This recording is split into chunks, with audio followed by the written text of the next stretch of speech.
Welcome back to the channel, everyone. Davey Deathray here. Hope you guys are having a lovely, lovely Sunday so far. It is March 29th, 2026. And oh my gosh, you guys, it's been a wild, like 48-ish hours or so, maybe a little bit longer. Just busy and running around and doing a whole bunch of different kind of stuff. And man, I woke up this morning. By the way, thank you for joining me.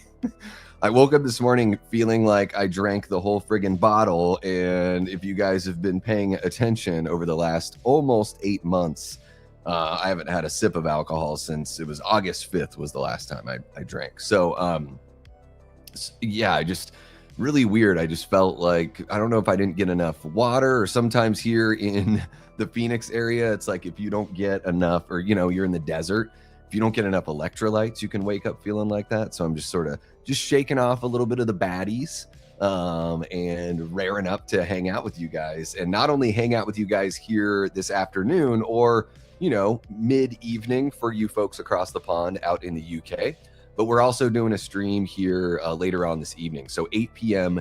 Eastern, I will be back with our friend Julie, Miss Julie Erie. We're going to be talking about Ready or Not To, and They Will Kill You. I think I even have, let me see here. Let me pull it up. There we go. Cool. I got the sweet little thumbnail. Guys, this stream is all built and ready to go. Hit the notification if you haven't already. We're going to be comparing and contrasting these two movies because I'm sure it's pretty obvious if you know about them that they have pretty similar themes and pretty similar story elements. So Julie and I have seen both of the movies. We're going to do, it's kind of going to be a review of both movies in a sense, because we will be comparing them and seeing which one, ultimately fared better than the other. So if you haven't seen either or both of the movies, there probably will be some spoiler talk. We're not going to be spoiling for the sake of spoiling, but as we discuss the film, we might discuss some things that aren't in the trailer. So just wanted to let you guys know. And yeah, I'm excited because, I'm sure you guys can tell I usually go solo on this channel because I just blah, blah, blah, blah, blah constantly. So it's always fun to have a guest on, and especially just trying to bring some new people into the channel, or some people that are new to me anyways, and maybe new to you guys. So this will be a pretty fun discussion. Julie and I have been like kind of chatting about these movies in the background and everything. We've got some topics of discussion ready to go for you guys, so it won't be just this aimless kind of orbiting of the conversation. We are going to hit certain points, and then we'll jump in and hang out with you guys in the chat and see what you guys have to say about either or both of these movies. There you go. Cool. So that's a little Davey commercial right there. I'm going to go back on over here. There we are. Okay. I'm going to say what's up to you guys. And yeah, the cool thing about these Chill Sunday Horror Hangouts, or any of the Chill Horror Hangouts that we do, is, guys, these are really like built for you to get whatever you want out of me. As far as the, topics of discussion, if you guys have a question, if there's a movie you're wondering, my thoughts or opinions on, or a TV show, or a band, or an album, or I think, what did I put in the chat there? Historical events, whatever you got, whatever you want to hear me blah blah about, let me know in the chat, and we'll hang out for about an hour, guys. If you want to hang out for another hour, there is a super chat goal. It is not required that you drop a super chat. But if we get 2 that are $2, sorry, if we get 10 that are $2 or more, I'll hang out for another hour. But if not, I will just chill out. I'll enjoy some of the day, and I'll get ready to go for that stream later on tonight. But I'm going to jump on over, say what's up to you guys, and then we will get rolling. If I see any questions as I'm going through the hellos, I will star them, and then we'll come back to them.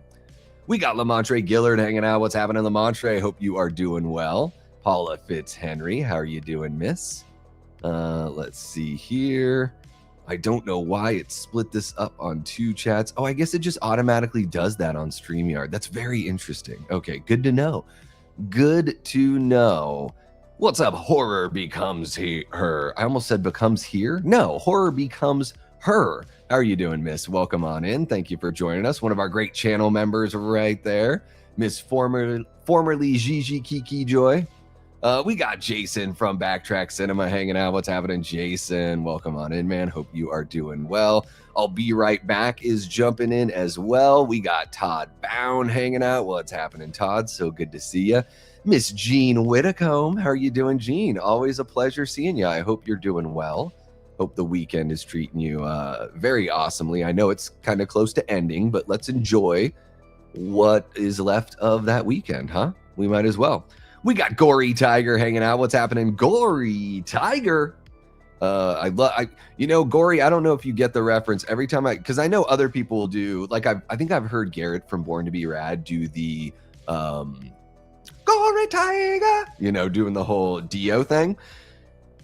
I totally get that, and that rocks. And then when I do Gory Tiger, it's Always Sunny in Philadelphia when Charlie's trying to learn how tough Dee's life is, and Dee goes to do like stand-up open mic and fails at it, and then they bring up Charlie and he fails as well, but the MC of the event goes, Charlie Kelly.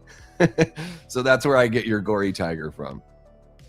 My mind is like free association all the time. It's been very difficult for me living with a brain like this. I'll tell you that much. We got Lenny hanging out with us. Hope you're doing well, Lenny. Thanks for joining us, man. Lenny has been kicking it for a while. Lenny, I think, new last week.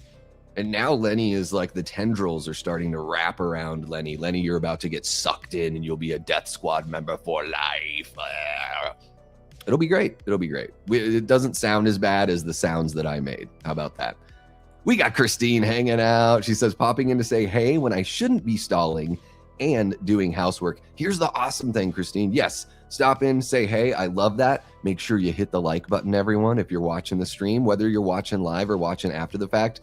Just hitting the like button. It's one of the free things that you can do that really helps the channel. It really does, especially on these live streams. It helps even more because live streams don't have the extra life that pre-recorded videos have. So anything you can do to push these live streams, guys, very much appreciated. The community is growing. We're less than 200 subs away from 3,000, and you guys have been so supportive and awesome lately. If I don't say it to remind all the new people, then I will forget and I'll stop doing it on streams. So this is just a reminder to all the new folks. Buy in now while the getting's good. And Christine, you could just listen while you do housework. It's great. And then, take a little break, pop in, say what's up. Maybe I say something crazy and you're like, you got to shut the vacuum off and pull the phone out and be like, dude, Davey, what the hell's your problem? That works too. I love listening to podcasts when I do, or streams or whatever, when I'm doing housework. It helps pass the time, and I'm a huge music fan, but I can't always pinpoint the kind of music I want to listen to. So sometimes it's just easier to listen to people blah, blah about something. Anywho, thanks for joining us, Christine.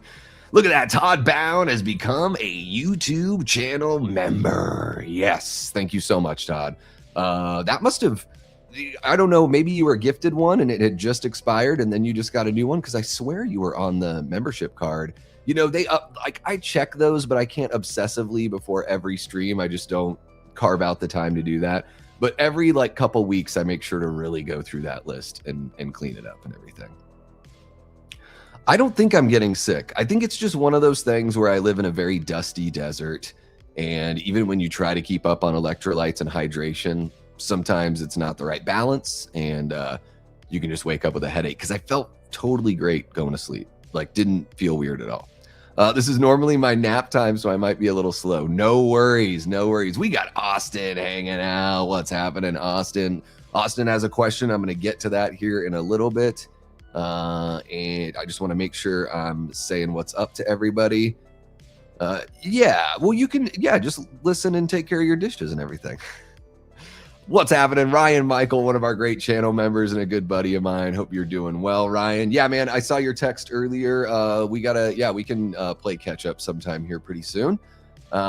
Maybe that text came in last night and I had already fallen asleep. I fell asleep way earlier than normal last night. So I don't know. I don't feel like I'm getting sick, but maybe my body just needed it a little bit. Haven't seen either. I totally hear you, Paula. I'm pretty I think the first Ready or Not's pretty fun. It's nothing that blew my mind or anything, but I enjoy it for what it is, for sure. And I'll give you guys all my thoughts on Ready or Not 2 later on tonight. We'll really get into it. Hell yeah, you guys got some nibbles while watching? There you go. Now, what was the movie that your husband has not seen that I was completely shocked? What was that movie? Gosh, was it a comedy? Were we talking about a comedy? Because I know we talk horror so much, but I'm like, was it some sort of classic comedy? Anyways, I can't remember Horror Becomes Here, but hopefully, I said Horror Becomes Here. Horror Becomes Her. But hopefully you guys can remedy that here pretty soon. What's up? We got Gina, aka My Chunky Jordy, one of our great channel members from out there in the UK. Top of the evening to you there, Miss Gina. Hope you're doing well. Give a little Ziggy puppy pup some chin rubs for me. How about that? 2 Davey streams in one day, says T. Parker Evans. Thank you for being a channel member. T. Parker says, we're being fed well. By the way, they will kill you. Greater than Ready or Not 2. Ooh, I can't say. I wish I could say. I wish I could contribute to this comment and tell you guys what I think about this one. But it'll have to wait till tonight. I don't want to spoil anything. But yes, 2 Davey streams in one day. You are being fed well. And T, the reason why is because you guys have been killing these super chat goals. So usually I plan on going live, 2 or 3 times a week, something like that. But every time I go live, I do a super chat goal. You guys have been awesome about reaching them. And most of the time it's like a bonus stream that we end up doing. Now, speaking of super chat goals, last night you guys reached a super chat goal for me to sing a song, an original Davey Deathray song. Now, I woke up, probably about 8:30 this morning, brutal headache. Woke up 9 o'clock, brutal headache, 9:30, brutal headache. And I said to myself, dude, you just need to sleep a little bit and don't worry about waking up and trying to warm up your voice and practice this song and whatever. I'm like, if I'm not feeling well, I'm not going to force myself to do some sort of musical performance for you guys because number one, I want it to be really good, right? I don't want to sing a song and have it be shit. Number two, I don't want to, practicing and all that stuff when I'm not feeling well. That just seems like you're going to inevitably fall back into what I'm trying to avoid with number one, which is the song not sounding well. So you guys are still going to get a live original Davey Deathray musical performance. I'm not going to be able to do it today, unfortunately. So I'm still going to honor that super chat goal, but I just won't be able to honor it during this stream because I'm not prepared as a result of really not feeling so hot. So I figured, well, I can, with a headache and everything, I can chat, we can talk, singing, a little different. Like when I was playing in a band and you don't feel well, and you have a show or you're on tour, you just buck up and do it. But something like this, we can table it, do it at another time when it would be a lot better for you guys and well worth the wait and the little bit of money. Let's see here. I see a question from you, Christine. I'm going to star that. Let's see here. Gina says we are so having a relaxing Sunday. Don't like the time change and Zig wants to relax. Did the time change just happen for you guys this weekend or was it the other weekend like it is for us out in the States? I really don't know how that works. If it's supposed to be this, same weekend or where do they decide all that stuff? Is that another thing that's decided at the Geneva Convention? They're like, we're going to end wars forever. Yeah, right. And then we're also going to decide on when we switch times for daylight savings. Yeah, it is, man. Sometimes it's just, especially if I'm on a live stream, it's just a little bit different. It's so much different than just having a conversation or hanging out with people in real life. Like my brain is sitting right outside of my head, I feel like. So it's there, but I might not be able to get every idea I want from it. Well, thank you so much, Lenny. I really appreciate it, man. I'm glad you're having fun. And yeah, we try to keep things kind of fresh over here for sure. And don't worry, guys, we will end up talking about, big franchise horror and all that stuff. Once we have some bigger news, once we've got some official word on Scream 8, I'll start talking about it. I see channels out there and stuff and people talking about Scream 8, but really we don't have much to talk about. So I could sit here and speculate on almost nothing, or I could just wait. And so I'm just we'll get back to all those sorts of discussions. But in the meantime, we're just gonna kick it and have some fun with each other, you know? It is great. I do find myself amusing, not always in a positive way, but and I guess when I say that, it makes it sound like I relish in the amusement. No, I can laugh at myself. I guess I'll say that. Even if no one's around and I do something silly, like tree falling in the woods and no one's there to hear it, but if I'm alone in a parking lot and something stupid happens, or I, do something, act like a total klutz or something, I will laugh at myself. Yeah. Well, look at that. Just like Indiana Jones with the bag of sand and the idol. You were right there, Todd. You were right there. Appreciate you, man. Appreciate you for being a channel member. And Nanette, I didn't even say anything. Nanette, I just missed you coming in. Nanette, thank you so much for being a channel member. Welcome on in. I hope you're having a great weekend. Thank you for joining us here. Okay. We got Smith's Grove Sanitarium. I think this is the Oct. 216 days until Halloween. Guys, May 1st, halfway to Halloween, I'm putting together a little something. So keep an eye out. It's a Friday. I'm putting together a charity marathon. So, be ready for that. Halfway to Halloween, charity marathon. A charathon. Let's see what else we got. Adrian James, how are you doing? What's happening? What is happening? Let's see here. I'm going to star that. Another one from Austin. We got Chud's Corner hanging out. What's happening, chat? Hope you're doing well, my guy.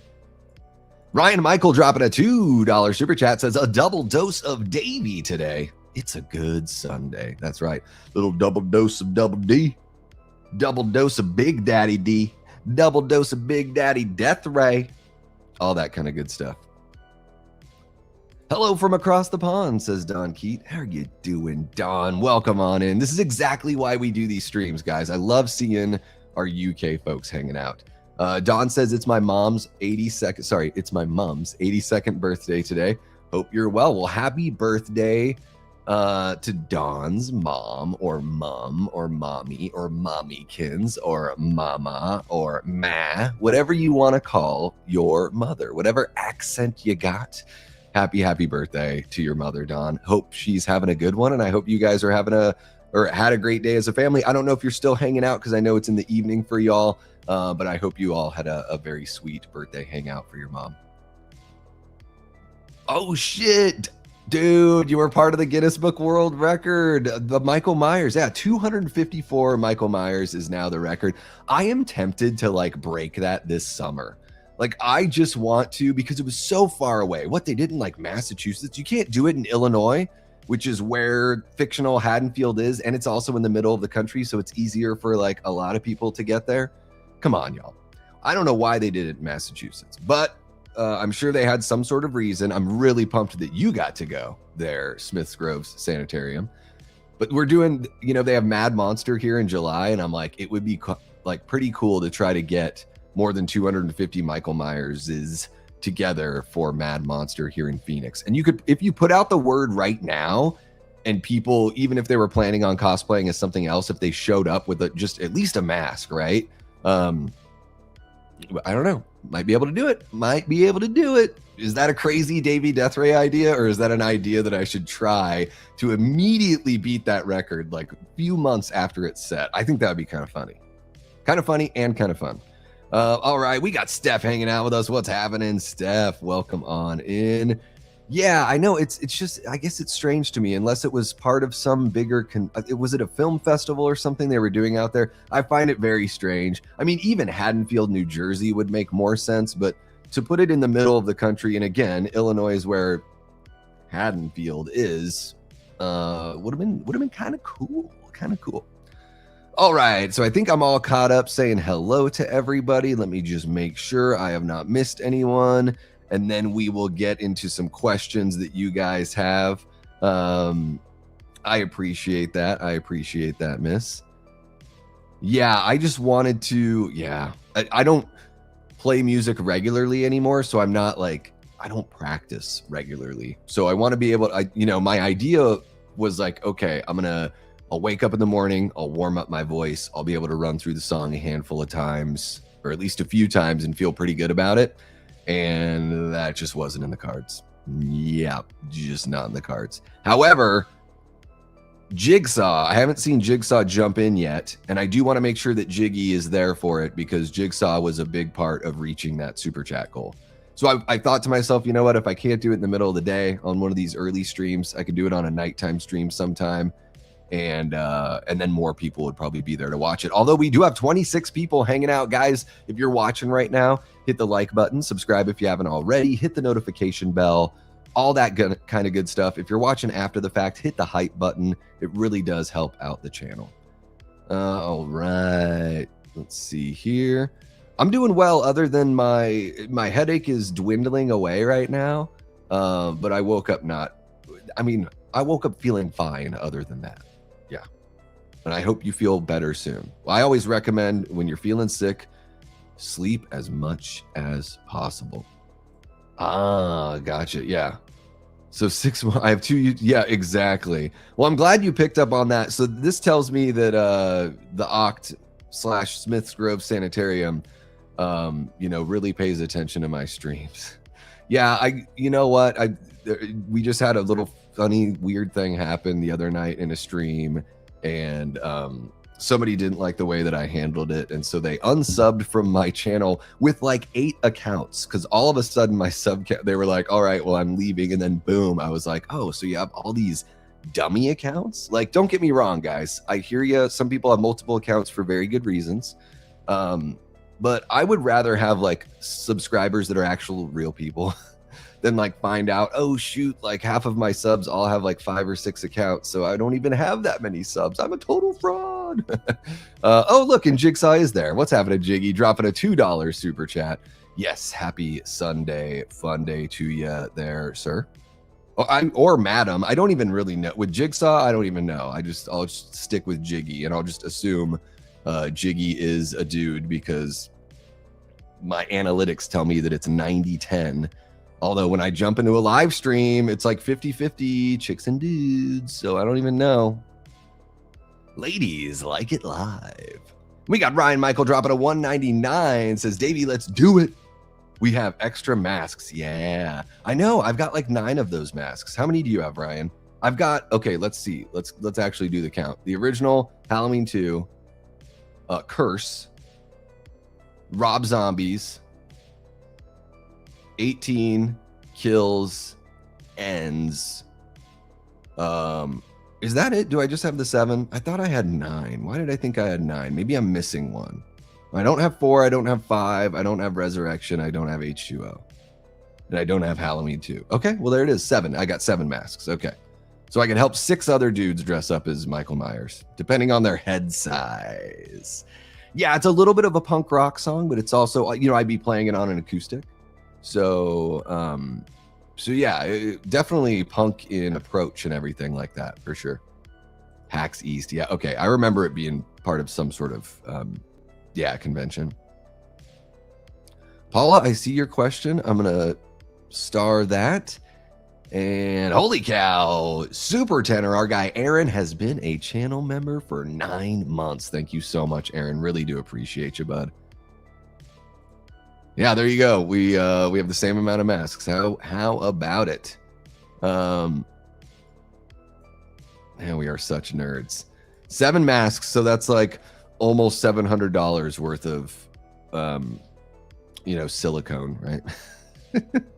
Okay, all right, guys. So I've said hello to everybody. I believe I've said hello. If I've missed you, I'll probably see if you chat again, and I'll say what's up then. But let me grab some of these questions here. I do really like these chill streams. I love them. And then for the folks that are brand new, yeah, sometimes we just have a chill. It's just kind of you guys guiding the stream, and I like that. But other times we have a pointed discussion or a debate or a versus battle. We do this horror courtroom thing, which is really fun, where I'm pitted against the audience. So last week we did Halloween Resurrection, and I defended it. That was like very, very tough. It's like being Satan's lawyer. Not that bad, but you know what I mean. And the audience was prosecuting it, but I thought they could have been a little bit tougher. So we'll do another horror courtroom. We do a whole bunch of fun stuff on here. So let me get to some of your guys' questions here. And if you have a question, just it'll probably help me see it easier if you put like question in all caps or Davey in all caps.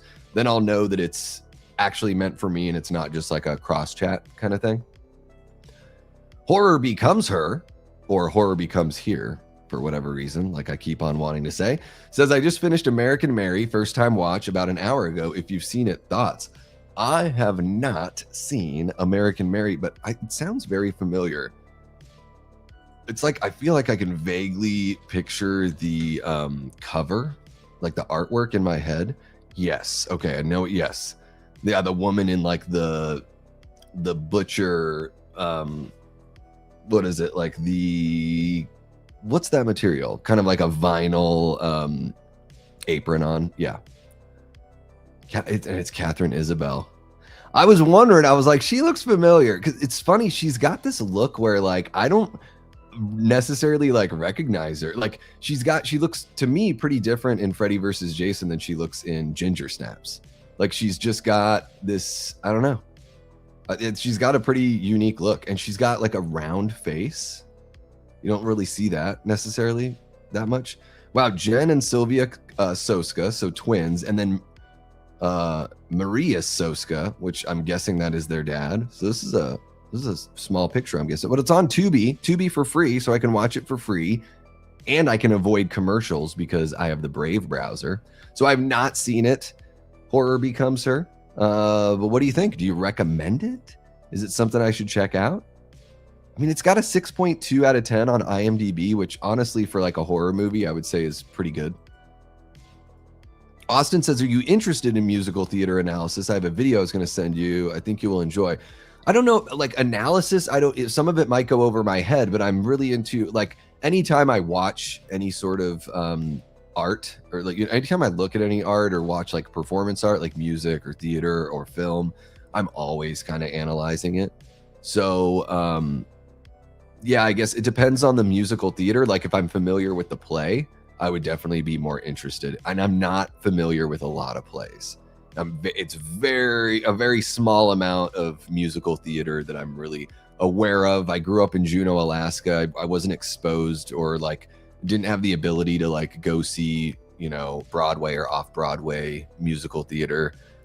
It was very seldom. Like the high school did musicals, a spring musical every year, so I would go see those as a kid. But it's a high school in a 30,000 person town, so it's still fun, but you're not getting like this high production, you know what I mean? So yeah, I don't know. I guess it just depends on, like, if it's a musical theater analysis video on Little Shop of Horrors, yeah, I would watch that. I don't know if I would on anything else. West Side Story, trying to think of like plays that I'd actually be interested in like hearing analysis on. Yeah, I don't know. I guess I'd have to see the video first. Analysis videos can be pretty fun though. In general, watching people break down film and stuff like that, like video essays, I do quite a bit of that for sure. As far as being an audience member, I watch quite a bit of that. What do you think of the story of Balto?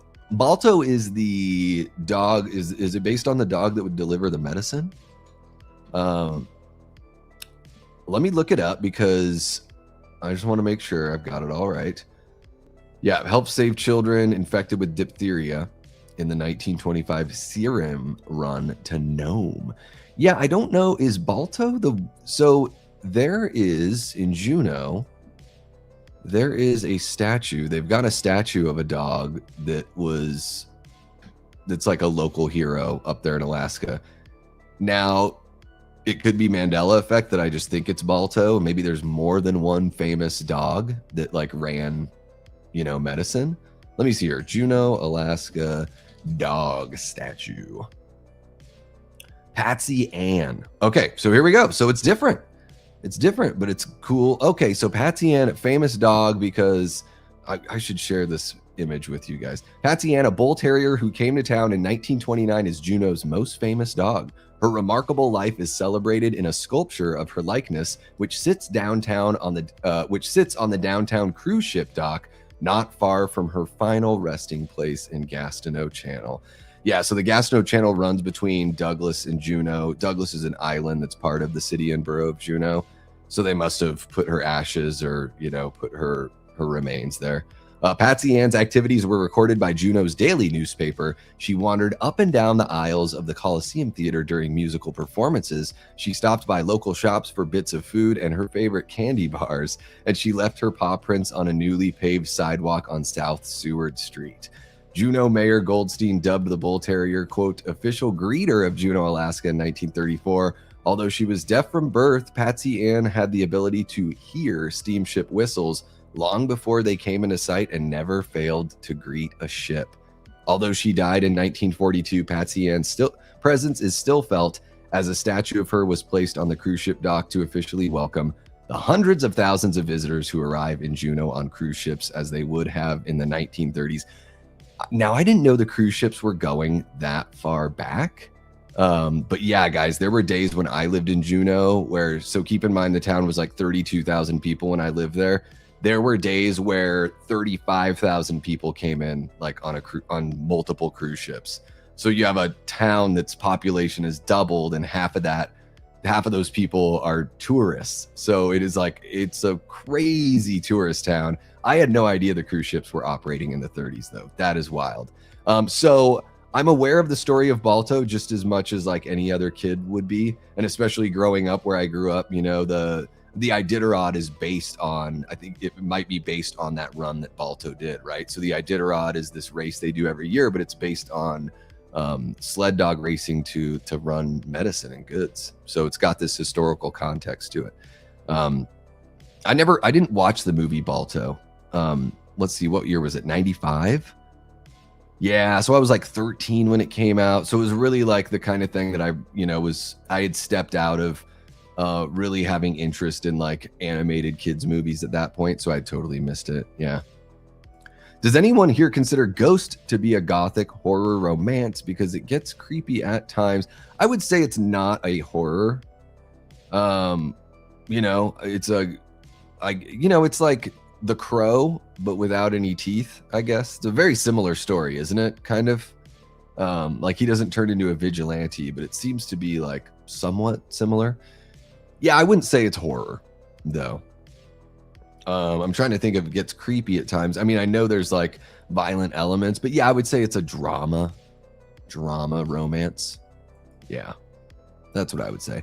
I think Hard Eyes should be set at a Caribbean destination wedding, and the killer is targeting the wedding party. Yeah, I guess with Hard Eyes, what do you do with the sequel? Do you bring back that couple? Like, we like that couple, but then yeah, if you bring them back, then it is going to be like the killer is targeting them. It's going to make it seem like, oh, this killer must be related to one of the other killers or something like that, or somebody from the previous movie to target this couple specifically. Now, unless maybe the couple becomes famous, so it's easier for like a random targeting to happen. But I don't know. I don't even have a plot idea of what I would want to see happen in Heart Eyes. Yeah, I don't know. What do you guys think? Do you guys let me know in the chat? Do you even want to see a sequel to Hard Eyes? And part B of that question is, what would you want to see happen in a sequel to Hard Eyes? What if they went, so wedding, okay, I get where you're going with wedding, Austin. Let's go back to Valentine's Day though, right? Because now wedding, who gets married around Valentine's Day? Not many people. Maybe this couple would, because that's when they got together, right? So it's possible. What if though you have a Hard Eyes? What if it's like same kind of thing, Caribbean? Sure, you could do that. You could do the I Still Know What You Did Last Summer thing, but you put it on like a not like Love Island, the TV show, but what are those, like Club Med or whatever? Like you do it at a resort where people go to like mess around and maybe do some partner swapping, a little bit of a rambunctious kind of sexy island adventure, and then you have a slasher in that setting. Could be kind of cool. And I like the couple from the original Hard Eyes. It would be fun to see them continue on. If they're not in the sequel, I still think the sequel could be good, but if you can have Mason Gooding back, like he's very charming, I would want him back. And what's the woman's name? What is it? Something Holt? Why I can't remember her first name. And I think the only reason why I can was right on the tip of my tongue. I had it right there, and I didn't say it, and then it slipped away. Holt. You know how I remember that is Steve Holt from Arrested Development. That's how I remember her. Oh, Olivia Holt. Yes. There. I was like Sylvia in my head. I'm like Sylvia, Cindy, Cynthia, Olivia. Kind of close-ish. Yeah. T. Parker says Scream 7 is the second highest grossing slasher at $204 million, just behind Halloween 2018 at $259 million. Also, Scream 4 4K is coming out this June. I'm excited for that 4K, and hopefully it means they're going to be releasing an updated Blu-ray. I don't have a 4K player yet, so sometimes I buy 4K because it comes with a Blu-ray. So if that's what this is doing, which I would imagine they're doing for Scream 4, I might have to upgrade because I just have a standard Blu-ray right now, and I'm very curious to see how they've mitigated the Vaseline shine in Scream 4. Although, honestly, guys, it never prevented me from enjoying the movie. Not that I didn't notice, but when people started talking about it more, what I did notice is that it's not in the entire movie, but people talk about it like the entire movie looks that way. And they're dead wrong. Plenty of the movie looks unaltered, by that effect. Paula Fitzhenry says, any updates on the Halloween show? Paula, I think the last thing we heard was a little over a month ago. And it was just kind of a reiteration that, like, hey, the plans are that this show is not going to be centered around Michael Myers. And it sounds like there's no plans on having Michael in the show. But that's something that they hinted at months ago. Like, I think in the summer, they said something about that was like where they were leaning, is that it was going to be something that was not Michael, not Michael centered. So that's the last thing we've heard. I don't know. I'm going to pay attention to this once we hear some more concrete news, because right now it's in very early stages of development. I think it's been greenlit, but I don't know. I haven't seen, so I've seen updates on the Halloween show, Paula, but I've not seen this is where the show's going. Like, it's going to be on this platform or it's going to be on this network. Like, I haven't heard it tied to anyone outside of Trancas, which is, the company that owns the rights. So I haven't, as far as like Malik, Malik is involved. Malik Akkad, he's the executive producer. I don't know if John's involved, and so I guess we'll just have to wait and see. So here's the cool thing though, Paula. While we wait and find out about what's going on with the Halloween show, we've got the Crystal Lake show to look forward to that's going to be dropping this November. And they're already talking about, a TCM show has been announced. So we don't know all the details on that one either.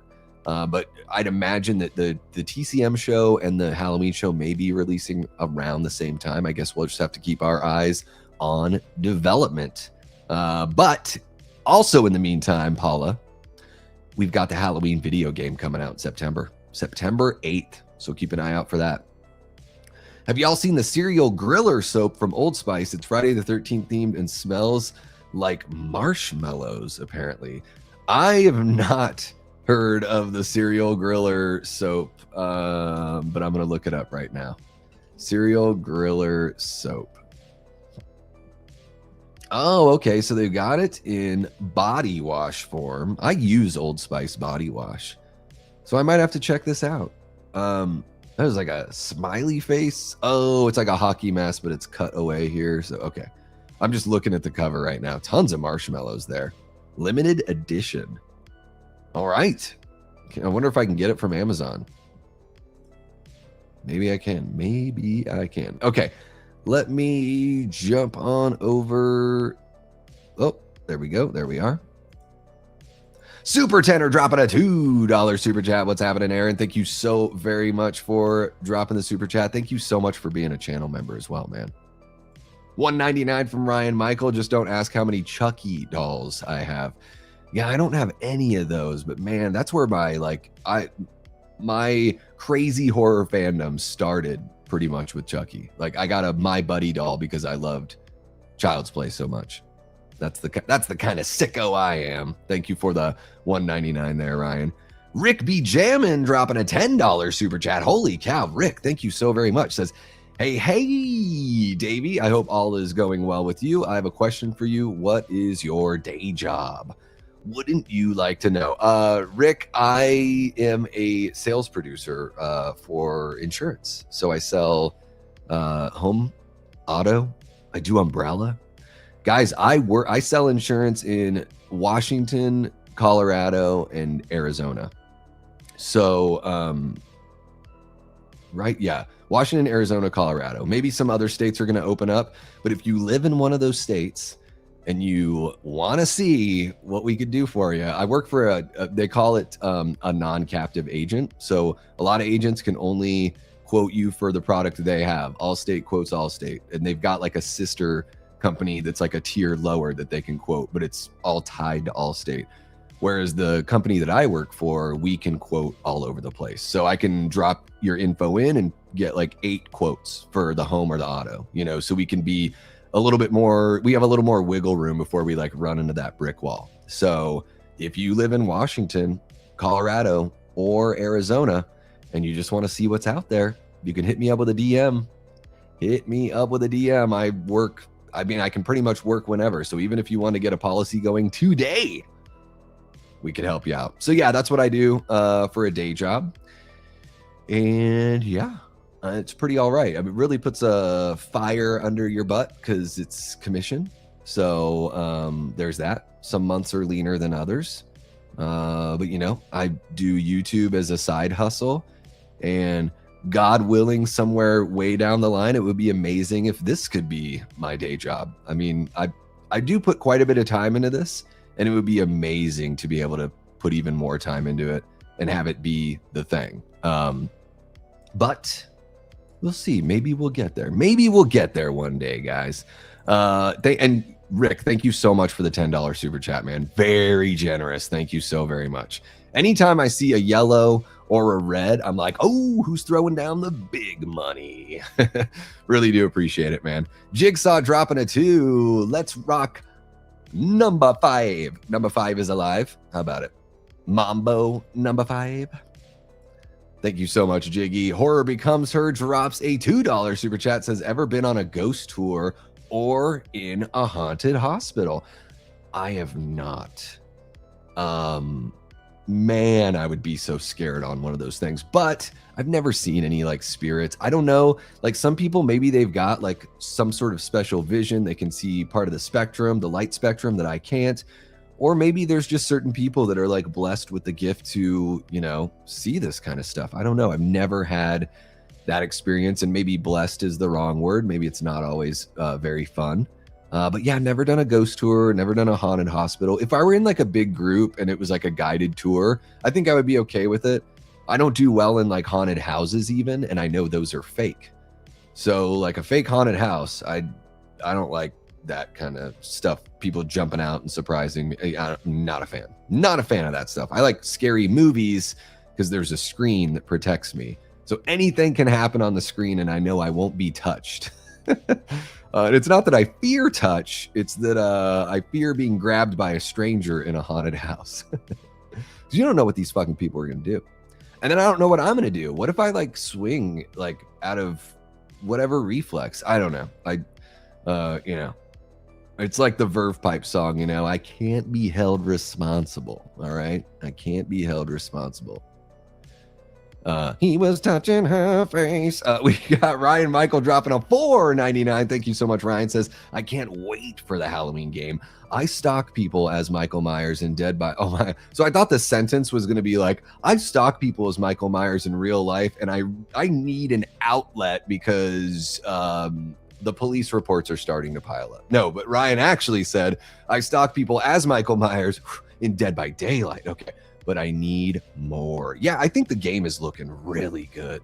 Of course, you're going to be able to compare any horror video game that they put out now is going to be compared to the Friday the 13th video game, right? If you're able to be the villain, it's going to be compared to that game. I think the Halloween game is setting itself apart. So I dove in and read a little bit more. I think I said some incorrect information the last time I talked about the game, because to me, it looked like the stuff that you do with the citizens of Haddonfield isn't so much escort missions, but it looks like that is part of the element. Like you get them to someplace safe and then they're able to help you after that. But I do like the idea of like once a member of the hero team like dies, they can come back as, I think it was like once your character gets offed or whatever, you can come back as Loomis and help, which I think is pretty dope to be able to be Loomis, but only in certain situations. I wish they had a better voice for Loomis. I'm not excited. I don't know how they don't get a better voice actor. Like you could hire the guy that did it for Halloween Kills. That's a really good, I really like that Loomis impression. I think it's way better than the one in H2O. And it sounds more like Donald to me. And I know some people have like ridiculed it, but I don't know. I'm like, okay, you do one better, you know? But seriously, I could do better. I could do a better Loomis than the one that they've got in the trailer so far. So, you know, Halloween Portal people, Halloween video game people, if you're watching, get a hold of me. I've got this really nice microphone. I mean, just listen to this silky smooth voice. Like I can do a Donald Pleasance. I've been watching Halloween since I was like 10 years old. I'll be 44 in May. And throw me the script. Let's see if we can fix this issue, because I'm loving everything about this game. And then Loomis opens his mouth and it just doesn't even sound close. Like to me, it's just not even close. I don't know. Maybe I'm off. You guys let me know your thoughts on that. Living Our Life, number 9. Holy cow, we're there already. We're at number 9 on the super chats. No, we are not. We are 10 out of 10. All right, guys. So we're going to go for another hour. Hell yeah. So, and that extra hour will start in about 5-ish minutes or whatever. So we'll go about 2 hours today. And I know, guys, I hung out. What I just did is, yes, I took care of some super chats that had come in, but I wanted to grab some questions from earlier on in the stream. So I know I'm behind in the chat now. I'm going to scroll back up. If you put Davey in capital or question in capitals, it's going to make it a lot easier for me to answer your questions. So I'm pretty much going to scroll through.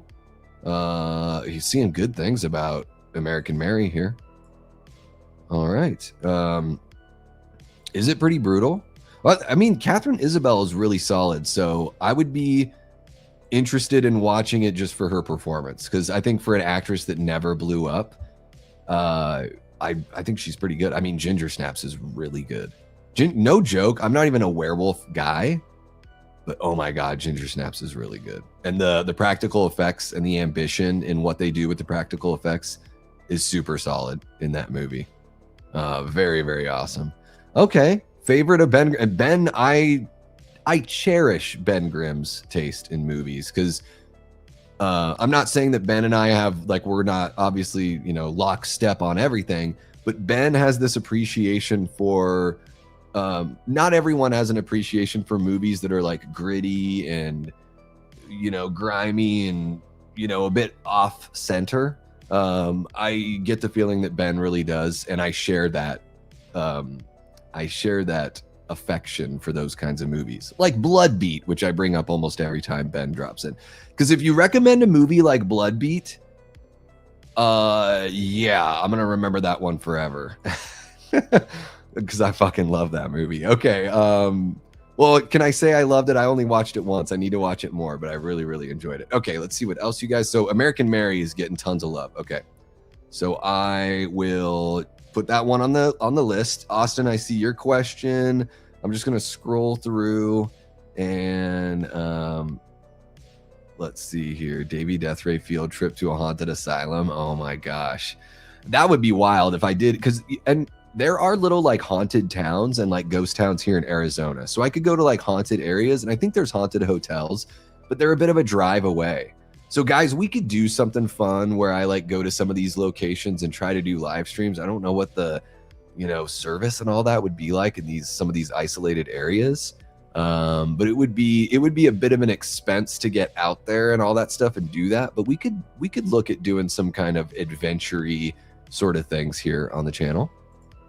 T. Parker, I see your top 5 question. I'll get to that here. Austin, I see another one. And guys, don't be offended if I miss, you know, something that you've asked me. You know, it could just be an honest mistake. I don't you know, nothing personal. And then if you're not asking questions, I might just miss the chat. Yeah, that makes sense to me. And I think that Malik is smart in that. And hopefully they find something really compelling to do with the series. Because that'll be tough. That will be tough. You know, a Halloween show, I don't even know that we need one. Like, I personally don't need one as a fan. But if they go anthology route, you know, and you do what you wanted to do with, you know, because originally it was going to be the Michael Myers stories all done after Halloween 2, and Season of the Witch kicks off another fresh story, and then all the sequels would have been fresh stories from there. So if with the TV show, if they do something like that, like these one-offs, that's what I would like to see, is maybe a 6-episode season that's just like a mini series about one story, and then the next season of the Halloween show would be a fresh story, another 6-episode mini series, fresh story. That's what I would do, and have them all centered around something from the universe that's been set up. So the Russellville stuff, the what's his name, the guy in Russellville, old man, Charlie Bowles, you know, like, so I know I'm not, you know, so many people have talked about that story, but you could just do something in Russellville. It's been mentioned a couple times. You could do a Silver Shamrock kind of thing if you want to remake that story. You could do all sorts of fun stuff with the Halloween franchise away from Michael. You know, you could do stuff with like Gaelic and Druish cults. You could do Cult of Thorn, just a different, you know, the Cult of Thorn's been doing stuff for thousands of years, right? So it doesn't even have to have Michael. It can still be Cult of Thorn centered. So they could do a whole bunch of stuff with the show. Yeah, thank you guys so very much for your generous donations and getting us to that super chat goal.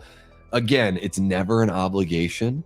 I like to give extra things if we reach those goals, not withhold in order to reach those goals. All right, let's see what else we got from you guys. Then I'm going to answer a handful of questions from y'all. Okay. Talking about the ghost store, or the hauntings, ghost tours. It's funny how getting high enhances your awareness when spotting Mike. Yeah, you can like follow his. It's a pretty cute little mechanic. And speaking of which, I'm gonna hit this pen. So that would be one heck of a super chat goal to get. Well, I'd have to figure it out, guys. If I can work it in on some other trip, then cool. But if I'm taking time to drive out there, we would have to find some sort of fundraising for that one. I don't have enough in the bank to be taking money out of savings for that kind of stuff, but it would be really fun. It would be fun to do. Wolf Cop is so bad, it's great. I haven't seen Wolf Cop before. I mean, werewolves are fine to me. They just never, I don't dislike them. I never found myself gravitating towards them. Does that make sense? Like my guy, Robert the Wolfman. I mean, obviously it's in his nickname, right? He's a huge werewolf guy. So, you know, when I was talking to him, like when Robert and I first like were getting to know each other and talking about what kind of genre or subgenre of horror like we loved best and all that, and he was telling me like werewolf movies, and I was like, well, dude, I'm like, I am so like, you know, I've seen The Howling, American Werewolf in London, and I've seen the original like Wolfman. At that point, I was like, what else do I need to see? You know, like tell me, or Dog Soldiers, I'd seen that one as well. So I'm like, tell me what other, what am I missing out on? Because it's a subgenre that I'm just not very aware of. You know, sometimes you have blind spots, and it's a complete innocent blind spot. You just haven't seen a lot of this subgenre of movies just because, you know, there's not really always a reason. Still trying to remember who that is. He's in some movie. You guys told me last time, and I already, Kevin MG. That is such a funny last name. Oh, he's in Criminal Minds? Is that who this is? Final Destination 3. Oh my God, that guy is hilarious. Great in Ginger Snaps, great in Final Destination 3. We got the lovely Miss M, aka Horror. in the chat. What's happening, Em? Hope you're doing well. One of our great channel members. And look at that sweet little picture with Jason. Oh, a little sunset pic. What are you guys listening to hanging out by the car? Let me guess, Em, you've got an 8-track in there. And it's not Don't Fear the Reaper, because that would be Michael's choice. What do you got? A little Alice Cooper in there? Maybe I think Jason's a fan of Alice Cooper. Maybe a little something like that. We got Carrie Crave Cinema joining us, one of our great channel members as well. Guys, Carrie and Em both have channels. Check them out on YouTube, right here on this platform. Okay, let me just make sure I have not missed any questions. And then we'll jump on in to answering those questions. And I'm trying to make sure I haven't missed anyone jumping on in. Yeah. Oh, but he's back. He's the man behind the mask. And he's out of control. Man, the lyrics to that song, like on the verses, are so bad. But I don't even care. I don't even care how like 7th grade bad poetry those are. The song is just so good. So I'm going to bring up the lyrics now because I want you guys, is it just me? Am I being a bit of a jerk? Man behind the mask. And I love the song. But these lyrics, you're with your baby and you're parked alone on a summer night. You're deep in love, but you're deeper in the woods. What the hell is that? That is seriously something that Charlie Day from It's Always Sunny in Philadelphia would write. Okay. Did you hear that voice? Did you see that face? Or was it a dream? This can't be real. That only happens, babe, on the movie screen. Oh my gosh. You're swimming with your girl out on Lover's Lake. On Lover's Lake. And the wind blows cold. It chills your bones, but you're still on the make. That's a bad mistake. These are rough. These are rough lyrics, and that is the power of Alice Cooper, that these lyrics can be so bad and the song can be so great and still so classic. Yeah, I don't know what it is. Deep in love, but deeper in the woods is like, that makes my heart hurt. That's how cheesy that is. What do you think about those lyrics, Em? Am I the only one? Am I the only one that's noticed how cheesy they are? I don't know. I'm not sure. All right, so I'm going to answer your guys' questions here. I know I got sidetracked there. Blame it on the pen. It was ganjin. All right. Austin Allman, 1994 says, Davey, do you think the OG Candyman is a forbidden romance film? Oh, yeah, absolutely.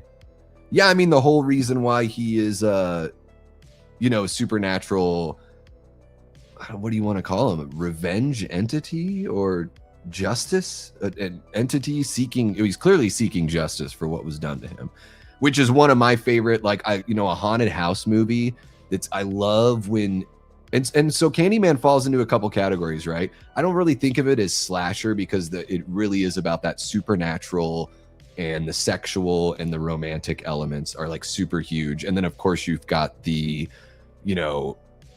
racist violence as far as the backstory goes, that goes into why Candyman is like, it exists in our world in some way. So those are the bigger elements I would say in the movie, but then I think there are these elements of, a ghost seeking justice, right? Essentially. So, stuff like The Changeling does that really well. I don't know. It seems like that's like one of my favorite I'm trying to think about What Lies Beneath is a really good example of that. We just talked about that when we did our best horror movies of every year from 2000 to 2025.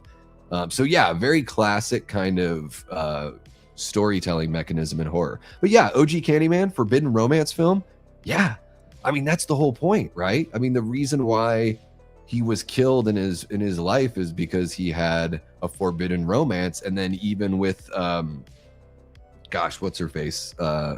Madsen. What's her? It's not Elizabeth. What's her first name? Whatever her first name is, Madsen. There's like it's like an echo of that forbidden romance, right? Virginia Madsen.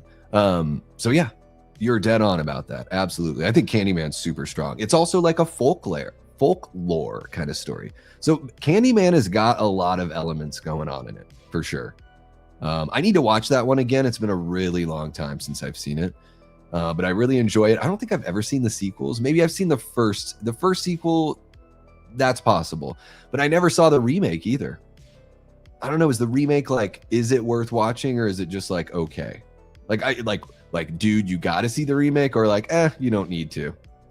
Because I don't feel the need to watch every movie. Although I am trying to watch 365 movies this year that I've never seen before. Top 5 movies of 2026 so far. Oh my gosh. What have I seen in 2026 so far that's like new? Let me check. Let me go on over to my Letterboxd. Guys, check this out. So I just mentioned I'm trying to watch 365 movies this year that I've never seen before. So far, I've watched 81 movies that I've never seen before. And collectively, I have logged 2,115 movies on Letterboxd. So what were we just looking up? Top 5 of this year, right? Okay, let me look at my activity. Films, right? Is that how you do this? Okay, so looking at everything I've seen this year. Housemaid is 2025. Okay, so it's Fackham Hall. Okay. I don't know why isn't everything popping up? Have I really only seen, no, okay. Good Luck, Have Fun, Don't Die. Didn't that come out in like it says 2025, but didn't it get released in theaters in 2026? So some of these are, there's a bit of confusion here. Okay, so I can't rank them, but I'll say Bone Temple.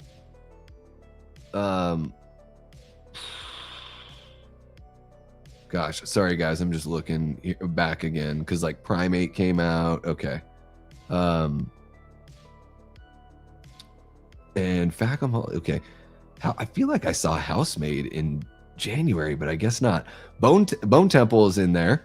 I really enjoyed Send Help. I was cracking up a lot in that movie. So Bone Temple, Send Help. I guess I haven't seen enough movies so far this year. Because I guess I'll go Scream 7, They Will Kill You, Good Luck, Have Fun, Don't Die. And again, those aren't ranked. That's just like my feelings on 5 that I've really enjoyed so far this year.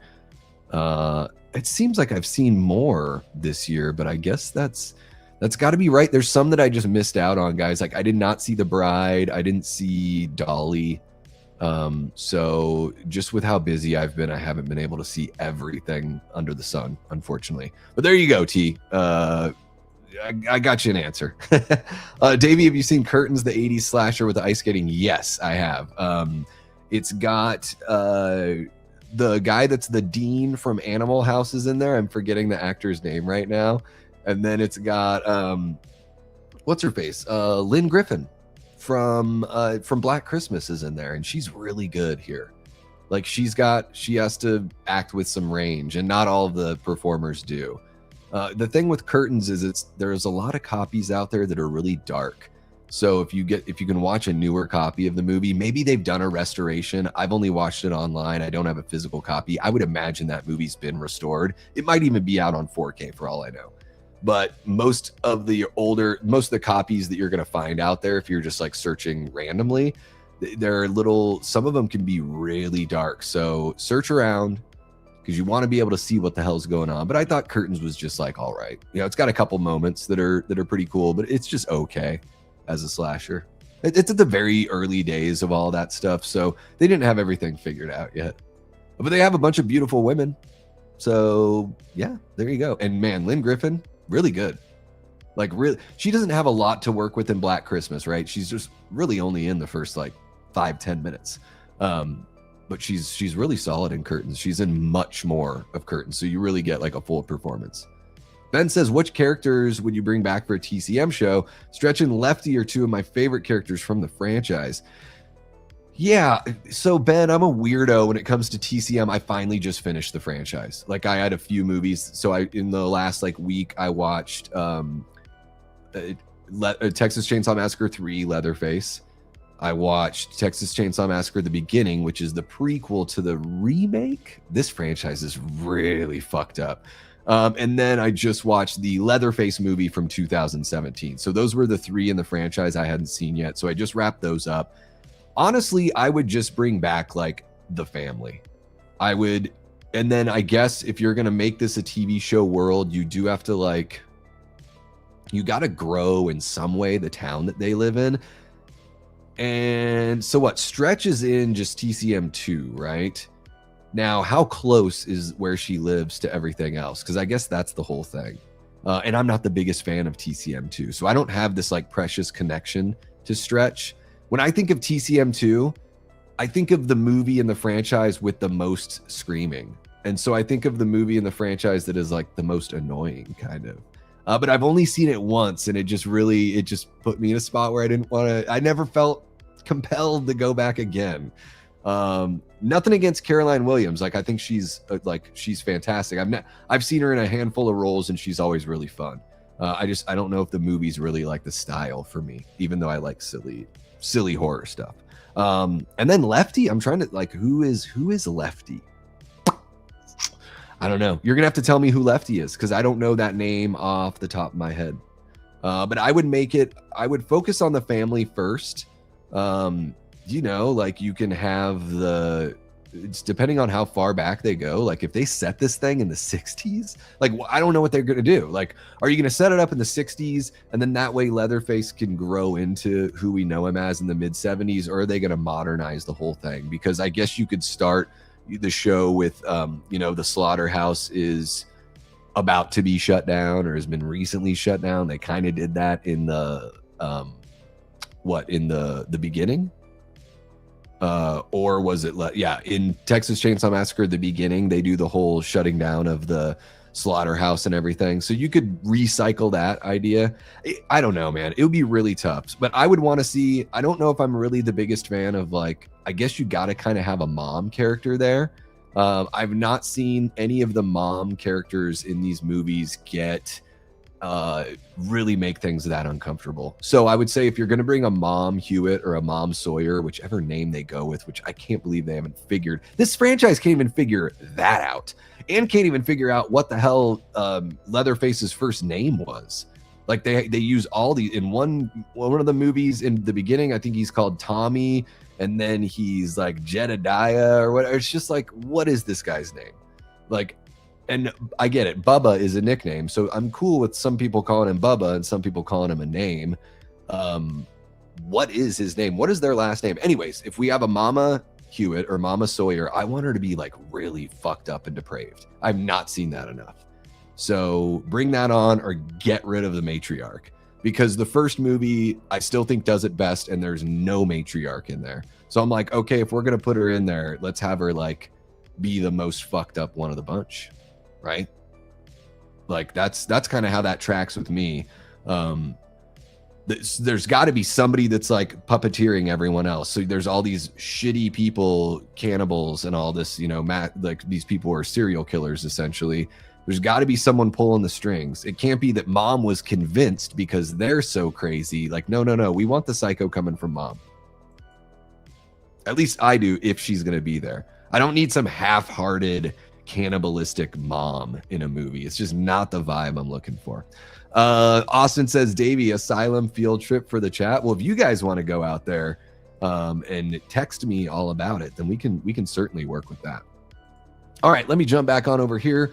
Sorry if I've missed some of your guys' chats. Yeah, we're just flying by the seat of our pants here. No big deal. No big deal. Let's see what you guys are doing. We got Antonis Andriotis, one of our great channel members, jumping on in. What is happening? Hope you're doing well. She was annoying as Jane in The Haunting. Who was? Virginia Madsen? I need names. Remember, guys, I'm really bad at free associating during live streams. So instead of she or he, I'm like, it helps with the name. But I'm getting Virginia Madsen, or are we talking Isabel, whatever, Catherine Isabel? I don't know. We got Jiggy is throwing out the song lyrics, and I feel bad because 95% of the times I don't know the song. So I wish I could sing it, Jiggy. There you go. I get lost in your eyes. Feel me spirit rise. That's how I want to. Feel me spirit rise and soar like the wind. A bit of an Irish jig. Something like that. Ben says, I like the Candyman remake, but I don't think it's a must watch. None of the sequels are anywhere near the level of the first. Yeah, I think I remember seeing the second movie and not thinking it was bad, but I obviously don't remember too much. And I've heard the third one is Farewell to the Flesh. Is that right? I've heard nothing good about the third one. That's for sure. Technically, Candyman is not a remake. It's another sequel. Oh, okay. Really? But they didn't bring Tony Todd back. Wait, does Tony Todd play the Candyman? It's supposed to be the same exact version of the character? That's weird. Like, if a character wears a mask, I think you can get away with that. If you see the character's face all the time, I think that's kind of weird. Interesting. It's another sequel. So they kind of did the Halloween 2018 thing. Gotcha. Yeah, I cracked up with that one quite a bit. Like, I just found it just like tickled me in this Sam Raimi kind of way, I don't know. Something about like the excruciating awkwardness of how long a couple of the shots are held where I'm like, that is just genius Sam Raimi. Like, a brand new filmmaker probably wouldn't try something like that, but Raimi's like, fuck it, this is just what I do. Just watch a bunch of silent films in the public domain. You'll get to 365 in no time. So, David, I have watched some short films because I need to play a little bit of catch up. And if it shows up on Letterboxd as a film, then it counts. So there are some short horror films that I've been watching on YouTube, and it's actually been pretty cool, guys, because I don't watch little short films. So it's making me more aware that, like, man, in 2 or 3 minutes, you can do something pretty effective. That's like a little short horror movie that gets millions of views. It blows my mind that some of these short films that I've watched. I watched one that was a minute long, and it's called like Last Dive or something like that. The Last Dive. Oh my God, it's a minute long, and I don't even want to say anything because I don't want to spoil anything for you guys. But if you watch it, it's just like a minute long and so effective. Like, they squeeze every little bit that they can get out of that minute. And so yeah, and then I've also been catching up on the Curry Barker movies. He's the guy that I think his channel is called like This Is Not a Good Idea or something like that. The channel name's too long for me to remember, but he's the guy that wrote and directed Obsession, coming out in May. So I've been catching up on his short films, and he acts in a lot of them. He's really good. He's a really talented young man, and he's got a producing partner that's in a lot of the movies, in a lot of the short films he made as well. And they're both really good. But Curry is like next level performance. I don't know if he's going to be in Obsession. Maybe he plays like a bit role, but I'm like, that guy, if he weren't a creative mind as far as directing and writing, like, he could legit be an actor. Just an actor. I think he's good enough. Love seeing you guys make some connections. Yes. Mr. Hollistow Titlin. Ooh, Titlin.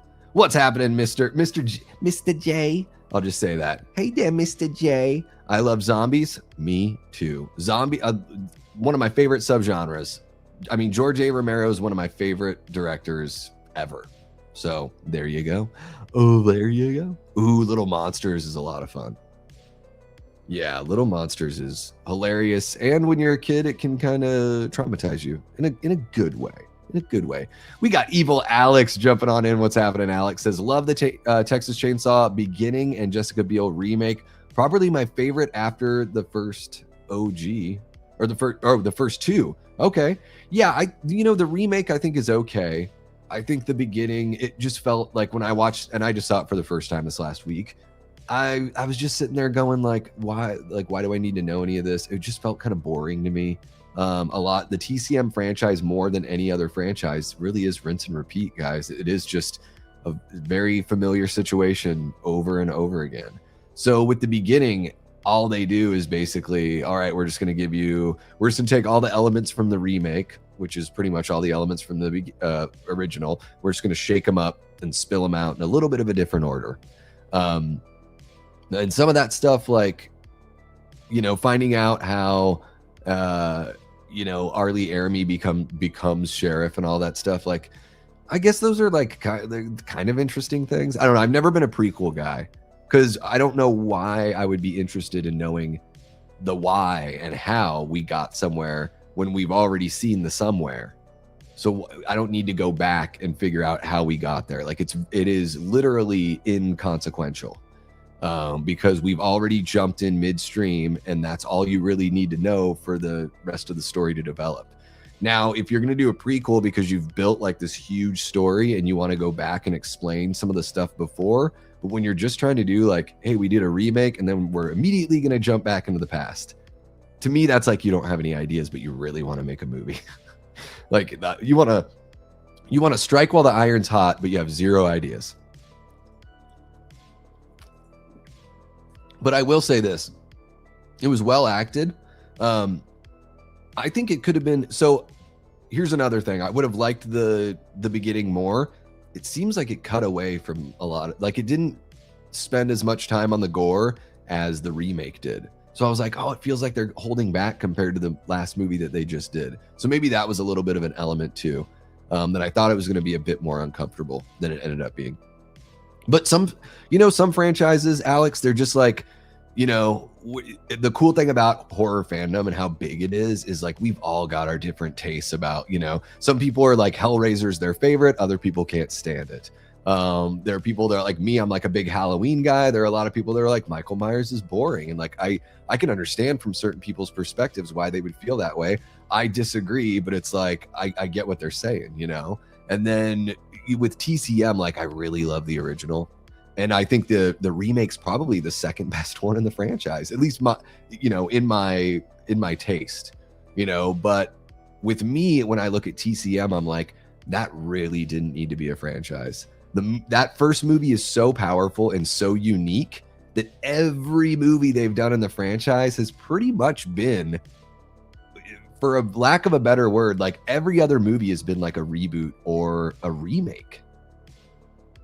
Because the first one's the only one that's cracked the code. Excuse me, guys. So every other movie just copies the code. Because they've tried to veer here and there in little ways, and none of those movies have really, carried over. I mean, they've made enough money to keep on making TCM movies, but I don't feel like we have like a really strong storyline, The big three all have stronger storylines. Scream has a stronger storyline. Okay, let's see what else you guys are saying in here. Lefty's Dennis Hopper. Okay. Yeah, I mean, that'd be cool. I like the idea of his character. Who would you cast to play Lefty? Would you get Walton Goggins? That's who I'd get. If I wanted somebody to do, like, give me your best Dennis Hopper, I would do Walton Goggins.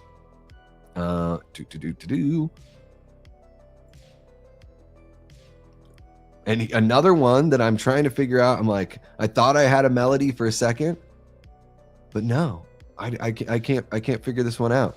Jiggy, you need to let me know which songs. What are these songs? I'm missing out on all of them. Thank you so much, Em. Really do appreciate you. We got Aaron Click kicking it with us. What's happening, Aaron? So good to see ya. Let's see here. I wouldn't mind seeing a modernized Pumpkinhead, not a reboot, just a continuation on its own. I love Pumpkinhead. I think they should bring back Pumpkinhead. I really like folklore horror. Yeah, I like a good creature. It's like the idea, especially if you take a creature and you put it in the past, or you put it in like a rural area, like Pumpkinhead is like in the middle of nowhere. I love that kind of vibe, there's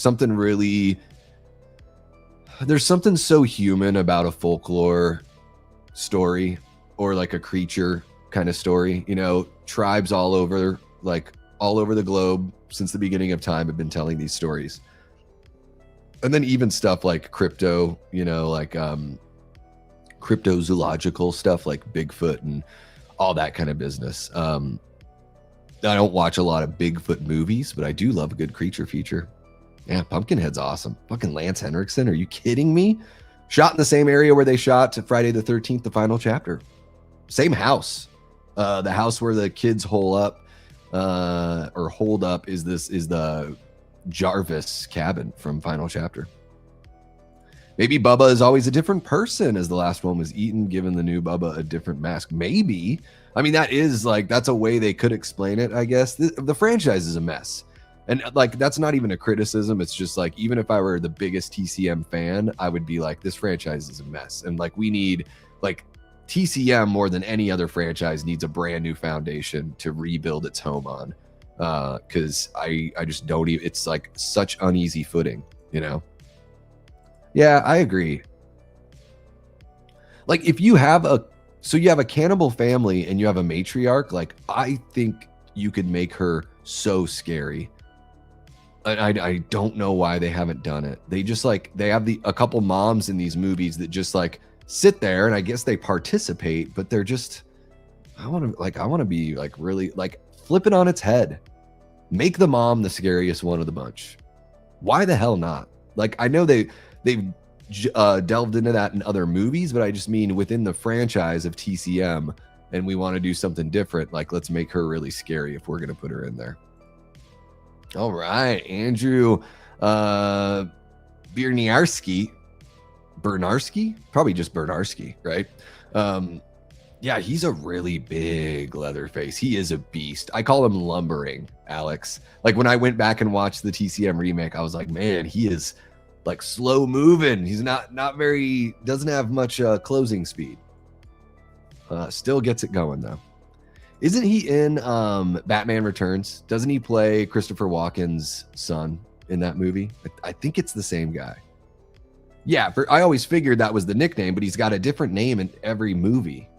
They're like, he's Tommy in the beginning, and then he's is he Jedediah in the Leatherface movie from 2017? Was he ever given a name in any of the previous movies? I don't know.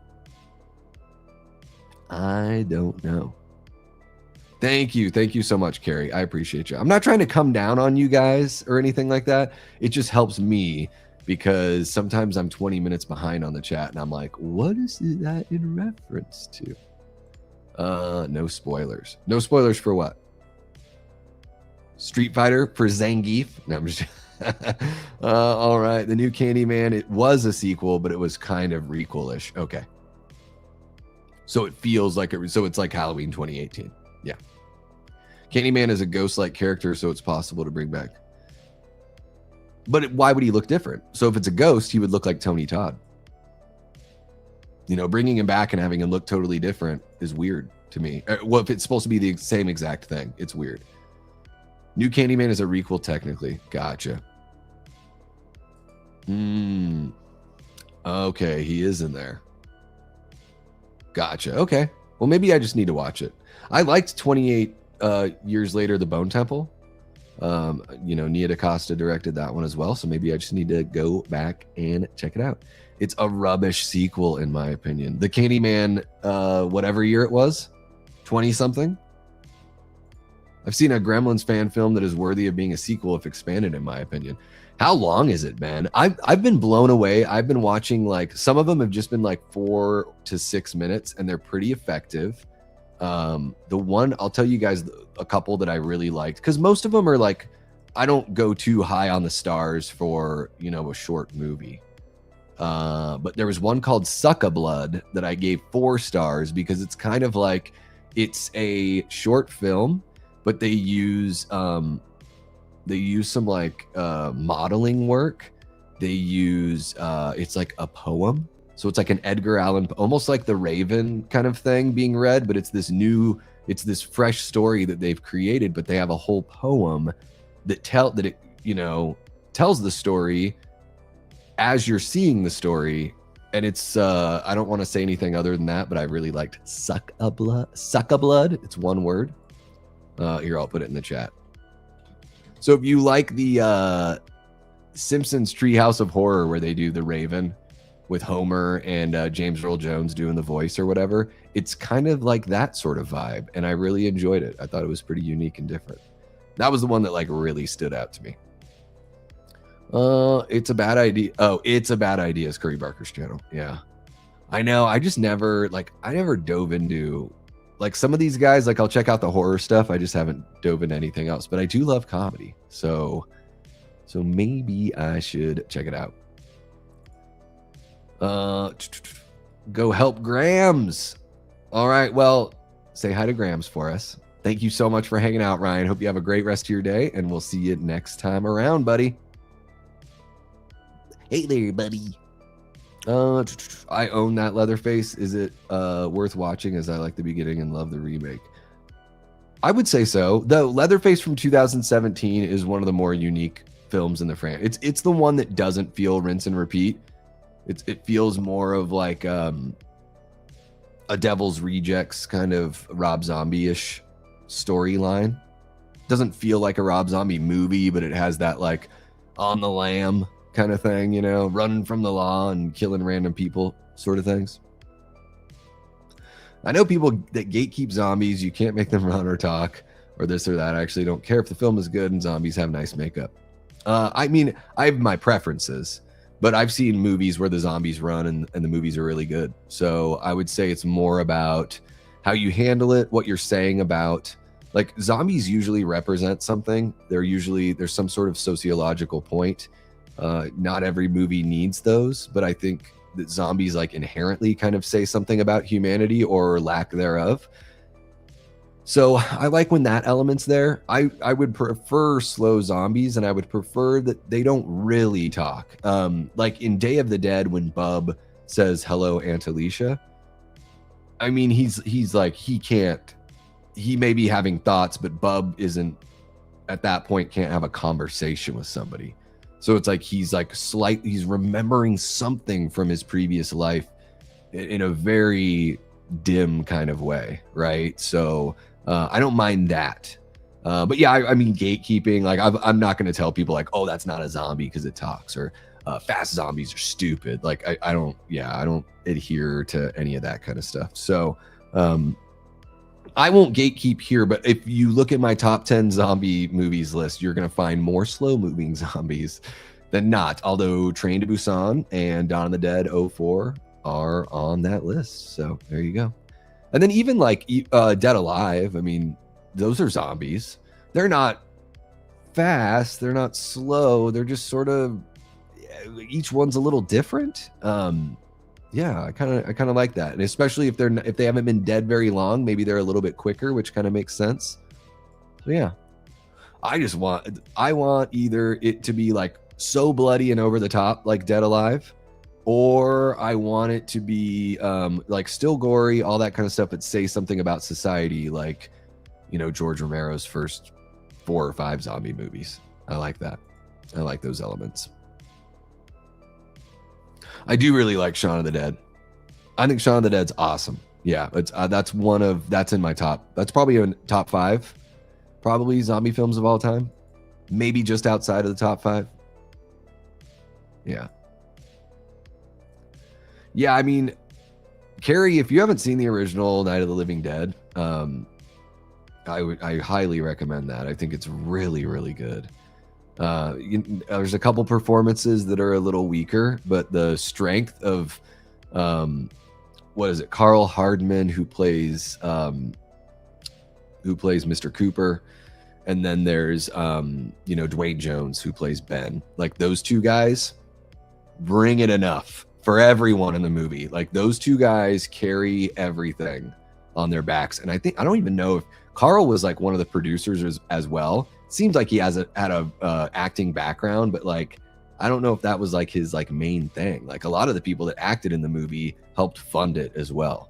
But the tension between Mr. Hooper and Ben is so good. I recommend watching the movie just on that. And even better, any sort of like racial tension that might be there, because the movie was made in the late 60s, is all just something you would feel, because everything they're saying, they never bring that into the dialogue, because Romero didn't write Ben like as a black man. Like, Ben was just written as Ben, and Dwayne Jones got the role because he was the most talented actor that auditioned for the role. So it wasn't like, oh, I need a black guy to play this role, so my movie has this salient point about how we are as a society. That was all just like, icing on the cake, happy accident, as Bob Ross would say.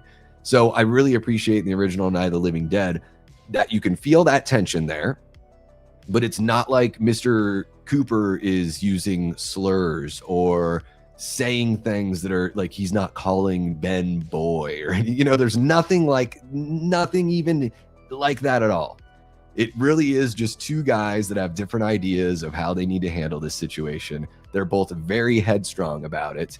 Clearly there are underlying tensions going on. And it just plays out beautifully. I mean, horribly, but very well composed from a filmmaking standpoint. Sheriff Hoyt, top 5 character in the TCM world. I would say in the remake, yes.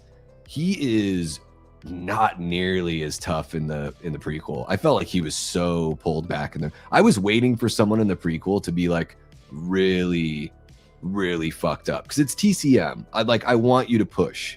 I didn't really see that from Hoyt in that prequel. There was nothing. What's the word I'm really looking for? He didn't take so much joy in it as he does in the remake, which I think Arlie Ermy could have just, the character's supposed to be a little bit younger, so he maybe should have even been a little crazier. But they still play him like an old man at the beginning. It's very weird. It's a prequel, but he's like sitting down, barely there, and then the next thing you know, he's like blowing off a cop's head with a shotgun. So it's very interesting. But I guess he could have just been faking. He was just faking him. Fake it till you make it. Have a good one, Em. I'm sorry that I missed your goodbyes. I hope you have a lovely rest of your evening. Have a good one, Nanette. Take care. Sleep well. I hope you feel better soon. Take your vitamins. And yes, sleep, sleep, sleep. I feel the same way, Aaron. It's the only one you need. Yeah, all of the others, it's a pretty steep drop-off, I would say, from the original TCM to everything else in the franchise. Pretty steep. Yeah, I'm same way. I can enjoy a couple of those Leprechaun movies. That second Amityville is especially good. Still need to see the remake. Everyone talks a big game about the remake, but I've not seen it yet. How about Bob Odenkirk is Lefty? Liked him in the Nobody films. He can go crazy also. Yeah, I could see that. I could see that for sure. We got Jigsaw dropping a $2 super chat. Says that was Lost in Your Eyes by Debbie Gibson. Wow, that's a deep cut. A little D Gibbs.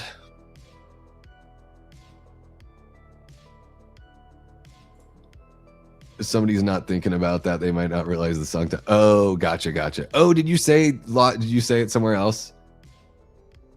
Oh, the song is in the word. Yeah, and some of these songs, I'm trying to think of, I might only know one Debbie Gibson song. She didn't do I Think We're Alone Now. That was Tiffany, right? Debbie did she was one of those other 1 or 2 hit wonders. Creature feature plus zombies equals Zombievers. Highly recommend. Yeah. Black Sheep, that's another one, right? I thought so. All right, let's see what else we got here. Yeah, why would he just do a face replace, right? Or if you really want it to be the same actor, so pick somebody that looks very close to Tony Todd. I don't know if the performer that plays Candyman does, and keep him in shadow, or in shadow enough to where it would be believable, right? And get Tony Todd's, before Tony Todd passed away, the people that do Candyman should have been like, hey, can we reach an agreement where your estate gets this many dollars if we want to use your voice? Because, not everyone has a voice like Tony Todd. I mean, that's a pretty big part of why we love him so much, right? I mean, fuck. Candyman's about as sexy as it gets with that voice, huh? Well, I'm not looking in a mirror. I mean, I'm looking into a camera, which is kind of like a mirror, but it's not, it's not like mirror glass. So we should be okay, but you're right. I shouldn't be tempting fate. I should not be tempting fate. Gremlins Recall. Okay, I'm gonna look it up. Because if Ben recommends something, it's definitely worth watching. I just want to let you guys know, if channel member Ben Grimm ever recommends something, it's worth watching. Hey, Davey, watched a trippy Spanish horror flick from the 80s you might get a kick out of called Black Candles. It's on Plex. Black Candles. Why do you think I would get a kick out of it? I'm curious to know. Is it zany and bloody and over the top and wild and hilarious? Black Candles. I'm like, I already forgot what it was called. Oh, this cover looks familiar. Oh, have I heard about this? Maybe I've watched somebody talk about this, or maybe I watched like list channels like Ghost Pirate Entertainment and Cobweb's channel. So I wonder if one of those guys has talked about this movie. Anyways, something about this looks familiar.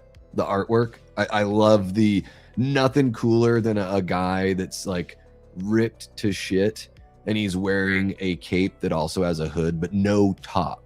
It's just a hood and a cape. Like, that's a pretty cool look. That's like you're almost Skeletor at that point. Like, you are damn near close. But yeah, okay. I might have to check this one out. A young woman travels to England after the abrupt death of her brother. Staying with her sister-in-law, she finds her companion soon drawn into a satanic cult. All right. 1982. Hey, it came out the same year I did. How about that? Oh, Black Candles. We have a birthday. We share a birthday. Well, I don't know if it's in May. Yeah, they're working on Gremlins 3. They are working on that one, yeah. Tony Todd was a true horror legend. I liked his last scene a lot in Final Destination, and he was great in the game Indiana Jones Great Circle. I did not know that there was an Indiana Jones game called Great Circle, but I would imagine he probably lent his voice to multiple video games and stuff like that, huh? I would imagine, yeah. And you're absolutely right. Total horror legend. Night of the Living Dead remake, he's fantastic. Again, I feel like Ben and Mr. Cooper carry that movie as well, and even in the remake, they're still carrying it. But yeah, that last scene in Bloodlines was so good. I mean, there were people crying in the theater. I went to a press screening for that one. There were people, and a movie that's pretty hilarious, and then that one scene kind of just brought this somber quiet, in the theater, and people getting, crying, and I was like goosebumps the whole time, like just very, very well measured. Sometimes those things can come off as corny or cringy, but man, I felt like they handled it so well. What a beautiful send-off.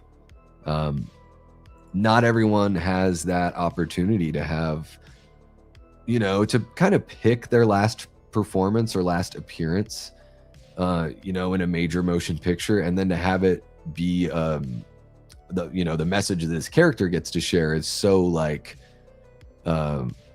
just so congruent with like the message he would have sent to the audience. It was a beautiful way it works for the character, and it's also like, hey guys, actor Tony Todd wanted to say something to you before he leaves this mortal coil. It was beautiful. I don't think you can handle it better. Yeah. Yep. All right, let's see what else we got going on here. Gotcha. Because he does he takes on a little bit of a different persona. Yeah, I guess I just felt a little underwhelmed by the beginning. I was like, all right, they were going to see so much fucked up stuff, and I felt like they did sort of hold back a little bit. With TCM, I'm like, so either do it like the original movie, where it's you're not showing too much blood, but it's still very horrific, and you can feel like the impact of the brutality, or make it modern and like really, really go for it. Like, you don't have to even get to where Terrifier's at. If you went between Terrifier and like a regular horror movie, TCM could find a really nice home in there But I think the only thing that they can do is like, let's make, like, if I were in the room for the TCM TV shows, I'd be like, all right, guys, we've kind of done everything we can with this franchise. We need to make people feel uncomfortable again. Because the most impactful movie in the franchise is the first one. I think it's it's like you need a shower after you watch that first TCM. Even to this day, I feel dirty after watching it. And it's not even that graphic, really, at all. It just works so well. So if I were in the room with all those people at A24, I'd be like, how do we make people uncomfortable? And how do we, like, we need to put a stamp on this as like, this is the franchise that you come to when you want the most depraved, crazy shit is TCM. Like, and don't forget it. I know they're making a TV show, but I'm serious. Like, they need to stand out. You know, don't try to settle in and be like, oh, we're going to be like Bates Motel and this is going to be this interesting story about this town. And it's going to be more about like the why rather than like the blood on the screen. I would be like, no. We need to remind people what TCM is all about. And we need, when people hear TCM, we need them to be like, oh shit, yeah, that is like the most groundbreakingly disturbing TV show I've ever seen. That's where I stand with TCM. It's similar thoughts to Evil Dead, a little bit different. Like Evil Dead, when it comes to the movies, I want them to push like I want to feel uncomfortable watching an Evil Dead movie. That's what they do. That's what they do best. That's one of the style things that they're known for. Yes, it's Sam Raimi's filmmaking, and I think the other filmmakers that have worked in the franchise have done a really good job of using some of Sam's kind of moves like within their own style. But really throughout all the movies, it's been about like push. Let's make things bloody. Let's make things uncomfortable. Let's do things that make the audience squirm in their seats. But in a like Evil Dead is a bit more fun, I would say, or at least for me, I'm in a bit of a different headspace. When I sit and watch something like TCM, I'm like putting myself in that situation because these are things that are like could very well be going on in our world right now, and probably are. I mean, in our country, probably are. We just don't find out about these things until a bubble pops and somebody's discovered and they've got bodies in their friggin' yard. You know what I mean? Like, so TCM makes me feel a little bit more squirrely, and I like that. Evil Dead, I'm sort of like, you recoil, but it's like, to me, it's like in fun. It's like a roller coaster ride. Anyways, I feel like I'm saying a bunch of stuff. I don't know if I'm saying nothing while saying a bunch of stuff. I don't want to be a word salad politician here about things. Yeah, it's true.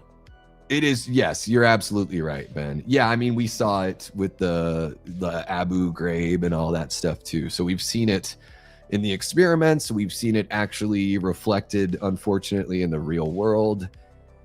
And yeah, so even to just to accentuate your point, and I don't know if this is kind of going back to like the matriarch being more fucked up, or if you might still be talking about Hoyt, Sheriff Hoyt. That's why I want to see the mom be so fucked up, because I want her underlings to sort of be afraid of her, but when she's not around, they kind of they feel a little more emboldened to, it's like the boss isn't watching, so they can be a little bit more let their crazy out when she's not around. And then maybe when mama's around, it's sort of like there's that, the way a dog looks like for approval to their master, not like fear, but just sort of, that look dogs give you. Have you ever just looked at a dog and it looks at you like, are you mad at me? Did I disappoint you? And I'm like, dude, come lay down. That kind of vibe. Yeah. Because that sort of lends into what you're saying there. Yeah. Electric Youth Shake. Oh wow, she had a whole bunch. Okay, wow. I don't know any of those songs. I don't know any of those songs you just named. So I guess maybe I just know one Debbie Gibson hit. Bonkers Satanic Cult Movie. All right, hey, those are really in fashion now. I wonder why. Oh, there must be something going on in the real world that is bringing out all these movies about secret cabals and satanic cults and blood rituals and sacrifices. Wow. Is it because it's actually going on in our world? Is this a whole Men in Black situation, where in Men in Black they're like, oh yeah, we make all these movies about aliens and they're actually based on real things, but we allow them to make movies about them because then that way you guys would never think that this stuff actually happens. You're just going to think it's made up stuff that's in the movies. Is that what's happening? Because it seems like Hollywood's like, oh yeah, satanic cults, they're really funny and totally unrealistic. And I'm like, really, Hollywood? Because I think you guys are very much into cabals and satanic cults. That's just my opinion. His appearance was the only reason I saw Bloodlines. Well, I thought Bloodlines was very entertaining and one of the best in the franchise. But that is certainly a highlight. Yeah, absolutely. Yeah, I like the remake. In the early 90s, they did these. Some of those movies are just like too well lit, and they look like TV shows. And I don't know, obviously I'll put that on the camera operator and the lighting department and everything like that. There's something about the Night of the Living Dead remake that looks like a TV movie to me and doesn't quite look cinematic. So it does hold it back for me. But I know a lot of people do prefer that one to the original. And I mean, Tony Todd is fucking awesome. I'm trying to think, the guy that plays Mr. Cooper, I just looked him up the other day because he's in a bunch of stuff, but he has different looks. He's this guy. He's got this face where you don't really recognize him when he's got different facial hair or a different hairstyle than what he has in Night of the Living Dead. But also there's is Kevin Butler? Is that the guy's name? William Butler. He plays the young man in the Night of the Living Dead remake. What is his name? Gosh, I can't remember the character's name. But William Butler is in TCM3 in the Leatherface movie. He's one of the leads there. And then he's also in Friday the 13th, Part 7, The New Blood. He's the cousin that they're throwing the surprise birthday party for that gets killed with the tent spike in the woods. Right? Is that what Jason picks him up with, like a tent spike or something like that? So yeah, William Butler all over the place back then in the late 80s, early 90s. It's true. And God bless him for doing something totally different.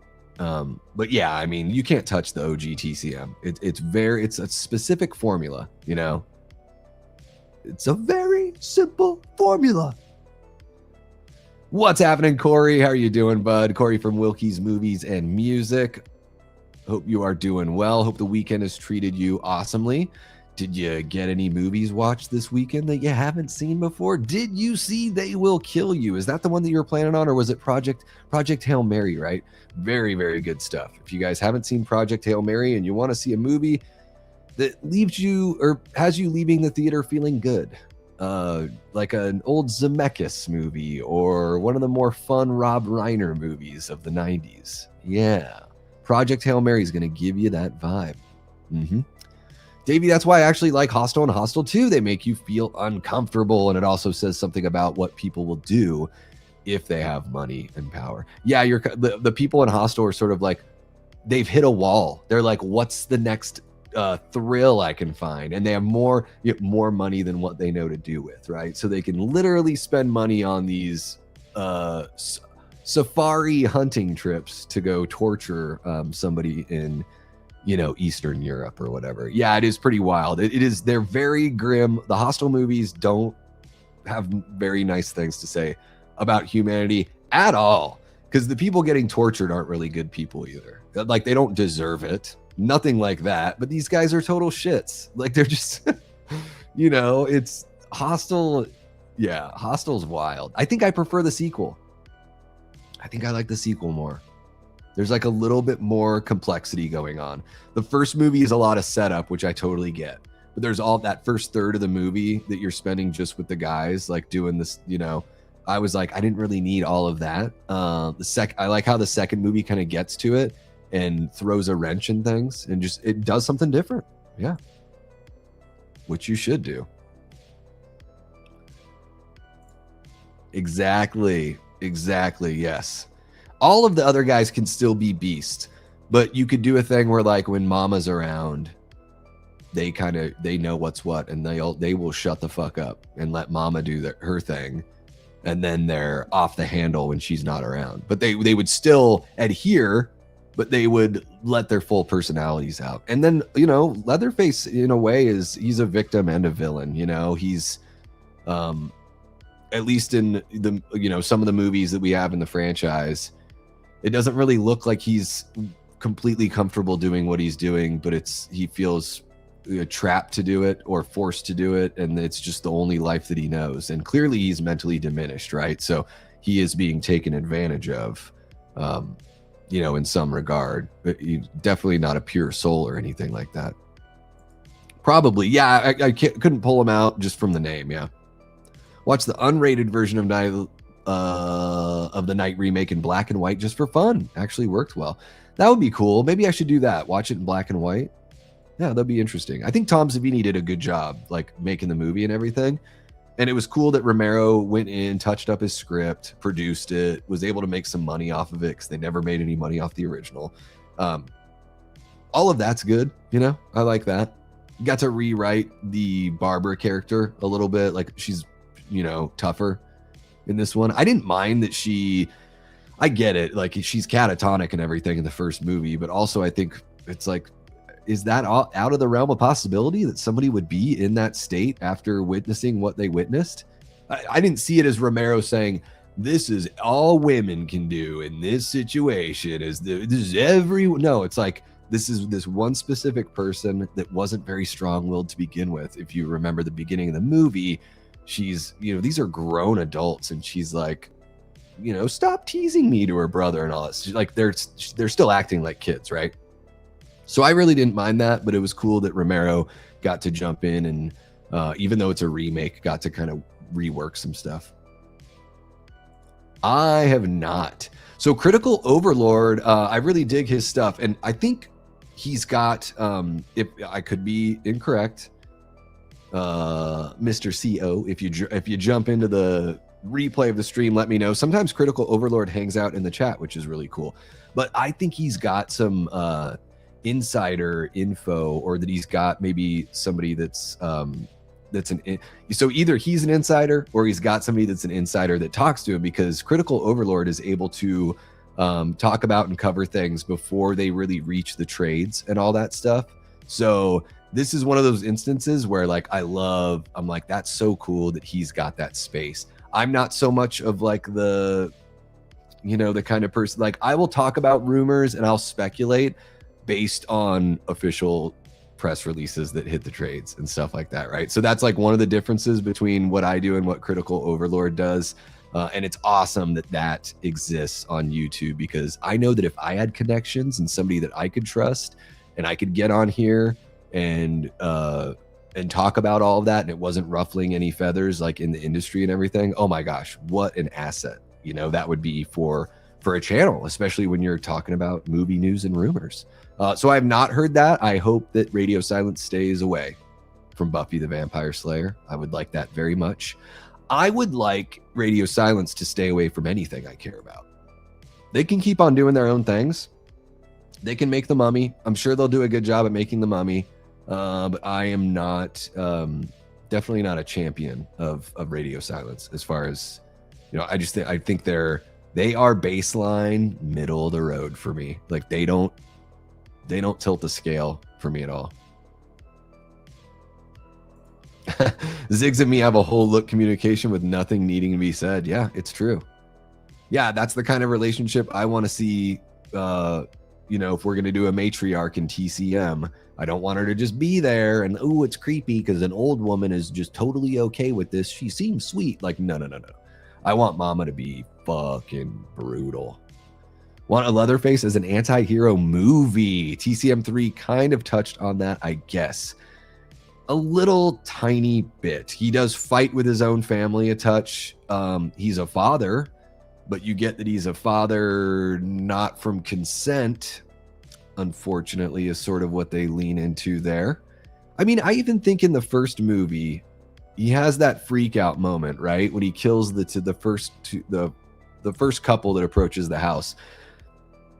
And, you know, it's been memed to death now, but when he sits in the little chair, you know, the chair by the window, and he is, you know, touching his mask and just kind of having a freak out, like looking out the window. And you can tell that he is like, God, I wish I didn't have to do that. What the heck just happened? Like, he's having a moment of like, this is not something that he relishes in the way that the rest of his family members do. So there's, even though he's not an anti-hero in the first movie, you get a bit of that victim kind of thing, right? But Leatherface is certainly celebrated, I think, the way that Jason celebrated. But yeah, we haven't really seen him be like, yeah. I mean, how about that, guys? A TCM movie where Leatherface turns heel at the end of the movie and does like a Darth Vader killing Palpatine thing from Return of the Jedi.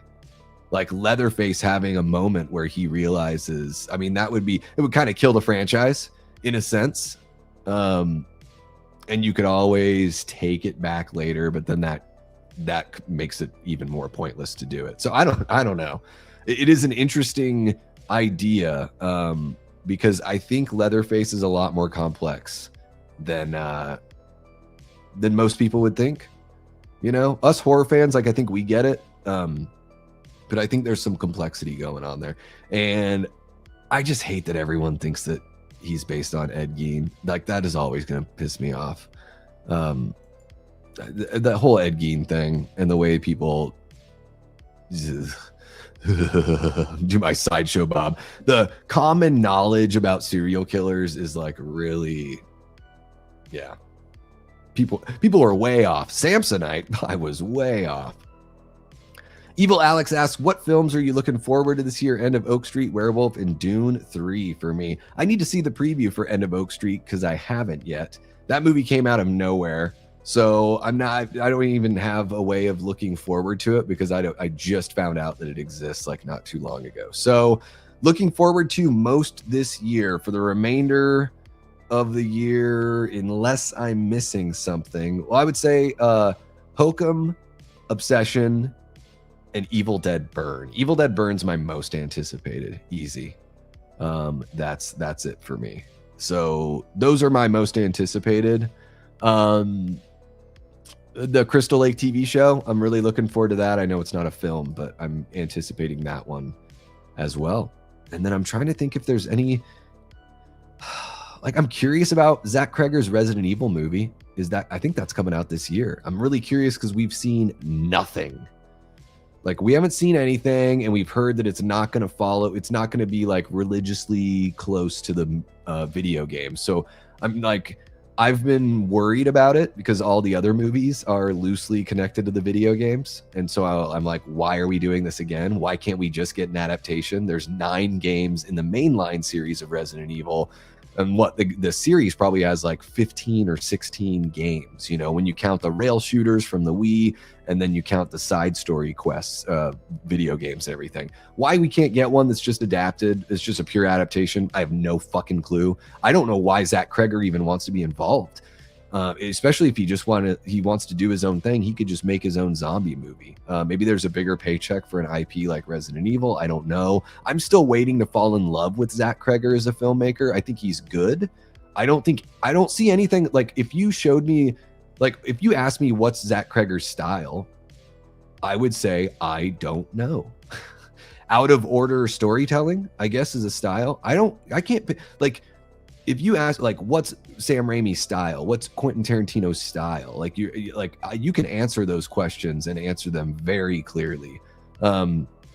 What's James Gunn's style? You know what I mean? Like, these are questions that you can be like, oh, this person's known for this. They always have these elements.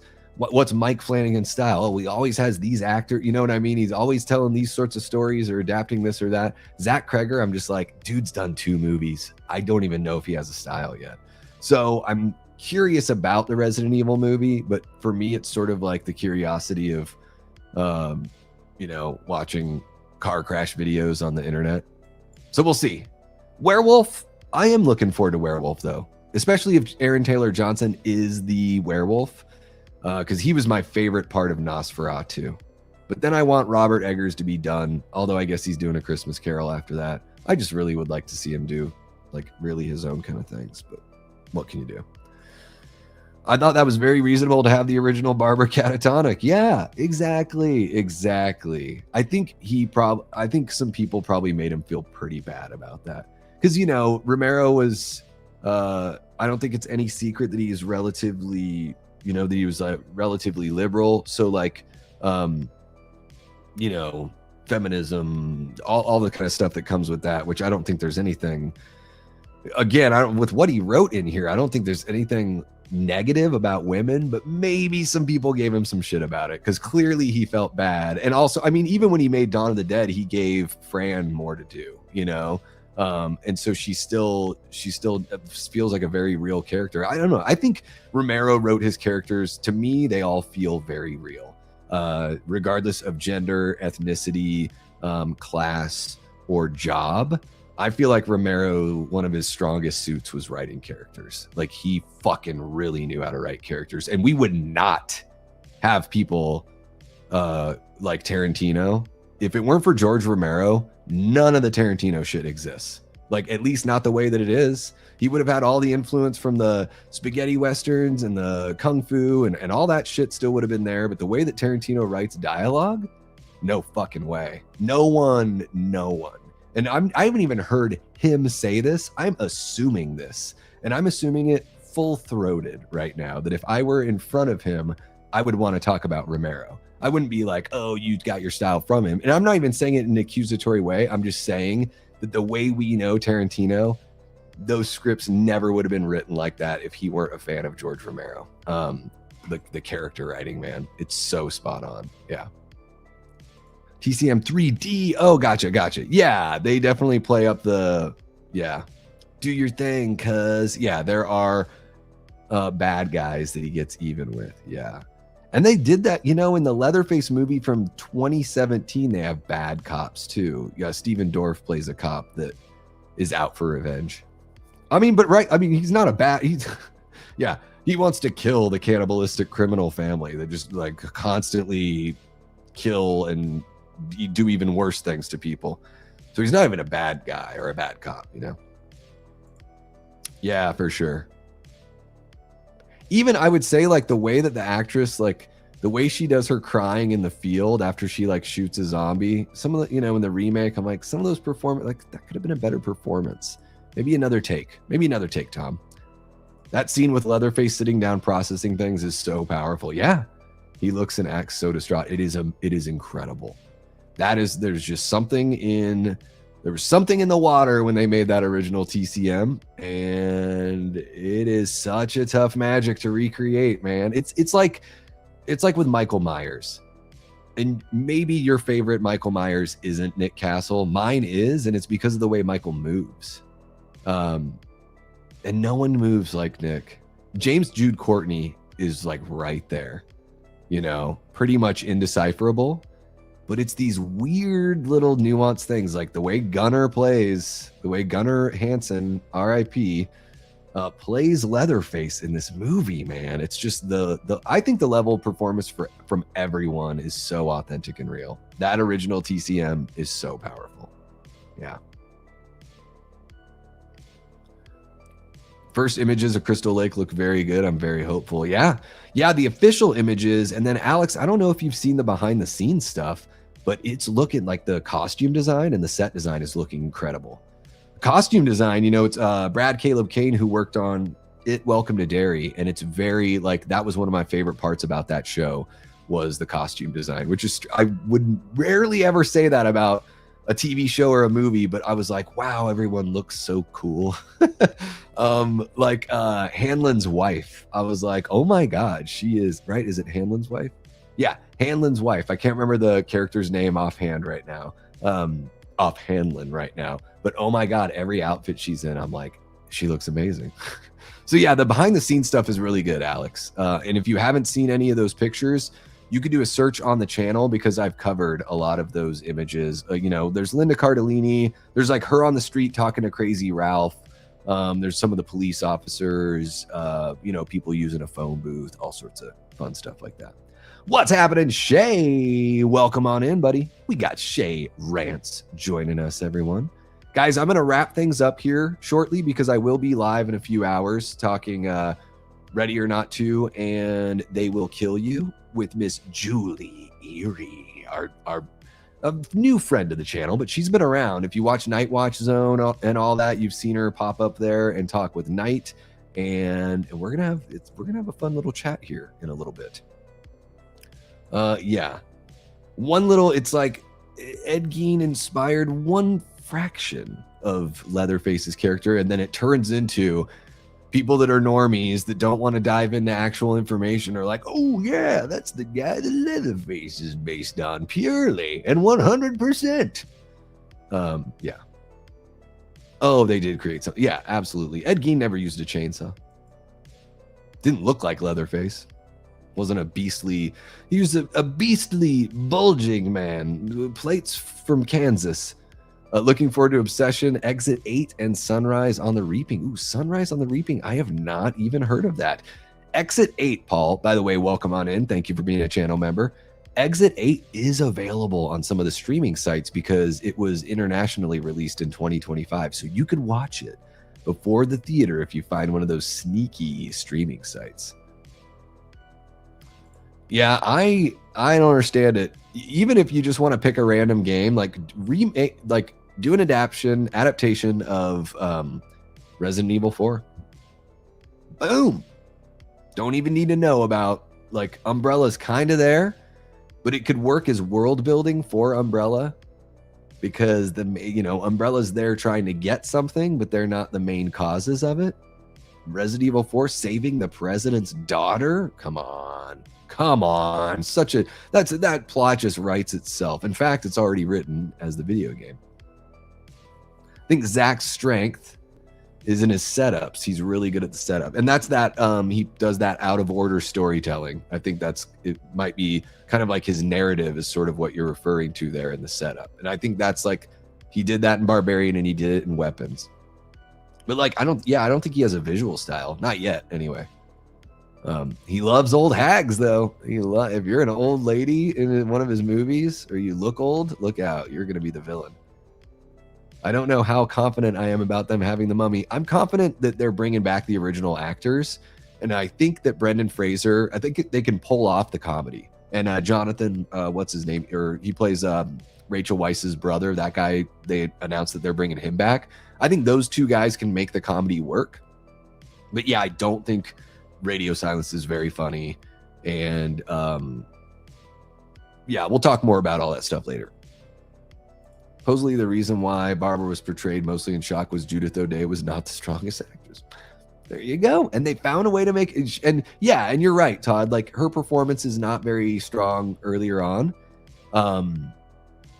Yeah, that's another way to work her out. Like you're doing a low budget movie.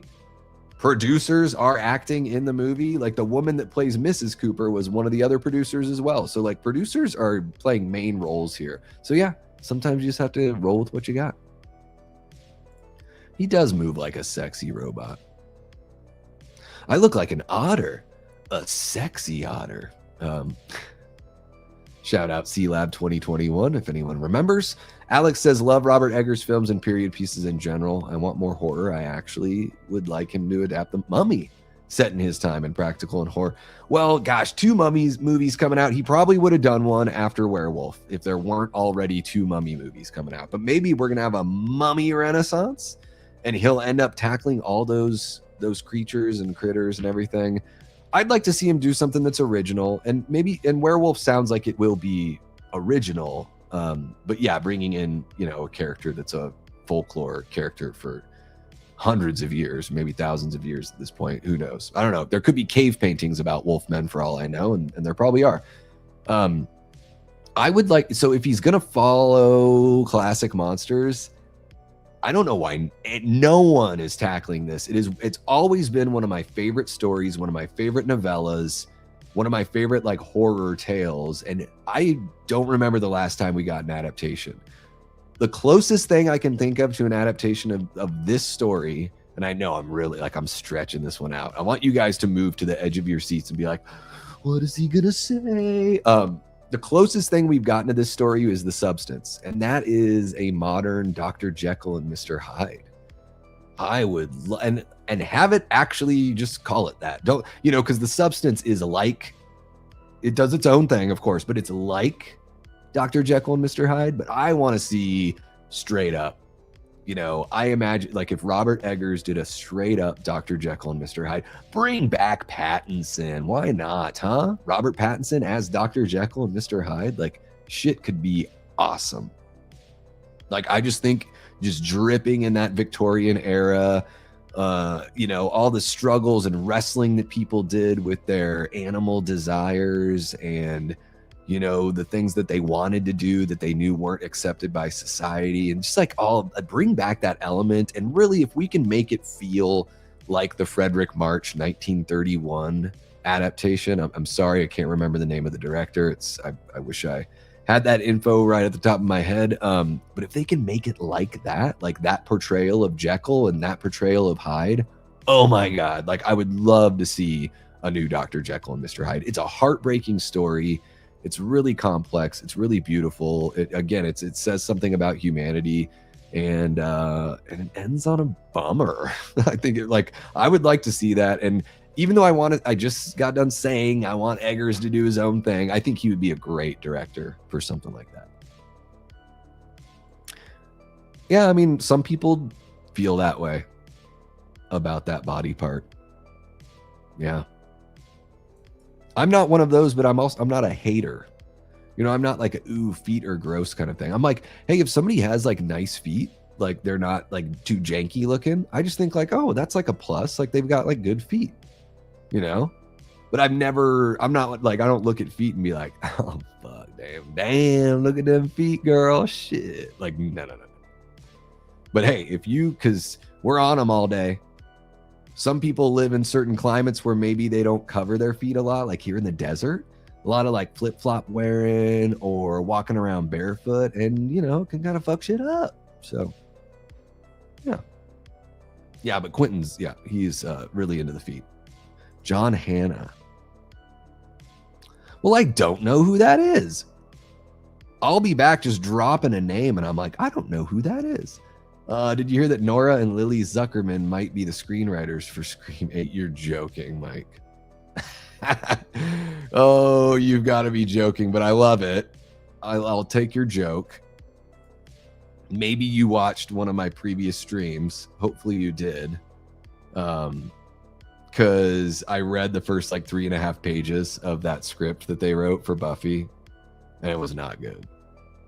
Supposedly, that's the original script for the script they used to shoot the pilot. There's a better script floating around out there, but they never shot that script. Yeah, if Nora and Lily Zuckerman write Scream 8, then it's going to be trouble. But yeah, we don't have any word on who's actually writing it. Dr. Jekyll and Sister Hyde from Hammer Studios was awesome. I've never seen that one.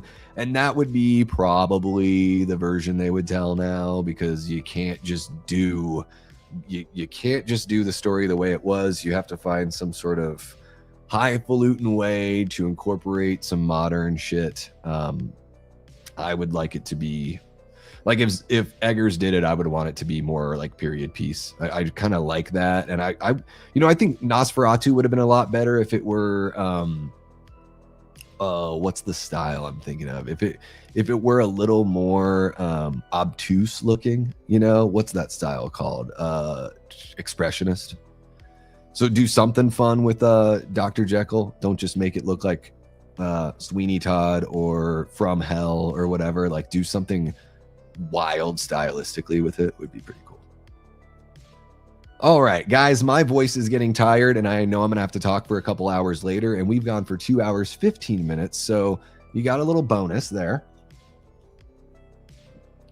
Yeah, there you go. If we're picking big actors, like I think he could handle it. Like I think he could handle the emotional weight of playing Jekyll and Hyde. And then that way Eggers gets to shake it up, gets to go back to somebody he worked with previously. Aaron Taylor Johnson would make a good Jekyll and Hyde, but if he's going to be the werewolf, and then he was just in Nosferatu as one of the characters as well, like, yeah. I would be very curious to know where you saw it then, Mike, because I'd imagine that's a joke. Yeah. Oh, yeah, I know. Yeah. I mean, not once ever, but I have looked at someone's feet and been like, oh, well, that's just bonus. She's already, everything else is looking good. Boom. Hey, the feet match. That's great. It's not like oh my God, what the fuck happened to those feet? Oh, gotcha. Thank you so much. Yeah. I can't free associate when I stream. I'll say it 5 times on every stream, just so everyone knows. So if you just drop a name in, because I don't see the chat like as it pops up or whatever, then I'll just like read a name and be like, I don't know what that is. Or someone will be like, yeah, that's so and so, and I'm like, what's so and so? What is it? Because free association is very difficult for me. So yeah, guys, that's going to wrap it up for this one. I forgot to do this last night after the scary movie stream, so I'm going to make sure to do it this time around. I'm going to go through the super chats and shine a little light on everyone that helped us reach that super chat goal. We got an extra hour of blah, blah, blah, which is always so much damn fun with you guys.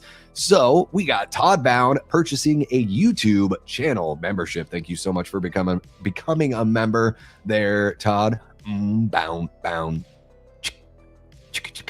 I want to do chicka to Todd, but I guess you got to start with a T. You can't go from a CH sound to a T sound like that. I just discovered that. Bound. There, I'll just do that. We got Ryan Michael sharing. Ryan Michael dropping a $2 super chat there. Jiggy with a 2. Ryan with another 2. Super Tenor is celebrating 9 months of channel membership, and Super Tenor followed that up with a $2 super chat. Ryan with another 2. Our guy Rick B. Jamin with a $10 super chat. Jiggy with a 2. Horror Becomes Her with a 2. Ryan Michael with a 5.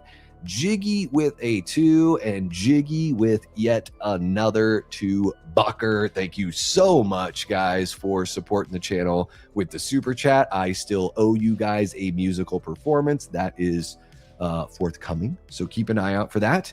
And yeah, that's going to wrap it up for this one. You guys are all beautiful. Shout out to the Patreon members, the YouTube channel members. Some of you guys are both. That is incredible. And of course, our fabulous group of Death Squad mods.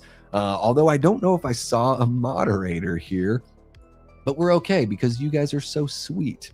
And I'm sure we're going to have somebody in here tonight to make sure everything is in check, if you know what I mean. But that is going to wrap it up here for this stream, guys. You all have been beautiful. Thank you so very much for kicking it with me. And yeah, I will see you guys here in 2.5 hours, 8 p.m. Eastern, to talk about Ready or Not 2 versus They Will Kill You with Miss Julie Erie. So you're not going to want to miss that. Oh, not going to want to miss it. I'm going to take a little rest, have a little something to eat. Maybe you go cook in the sun for a little bit here. We'll see, although it looks a little hazy outside. But yeah, guys, that wraps it up for this one. Thank you so very much again. And you know how we end this thing.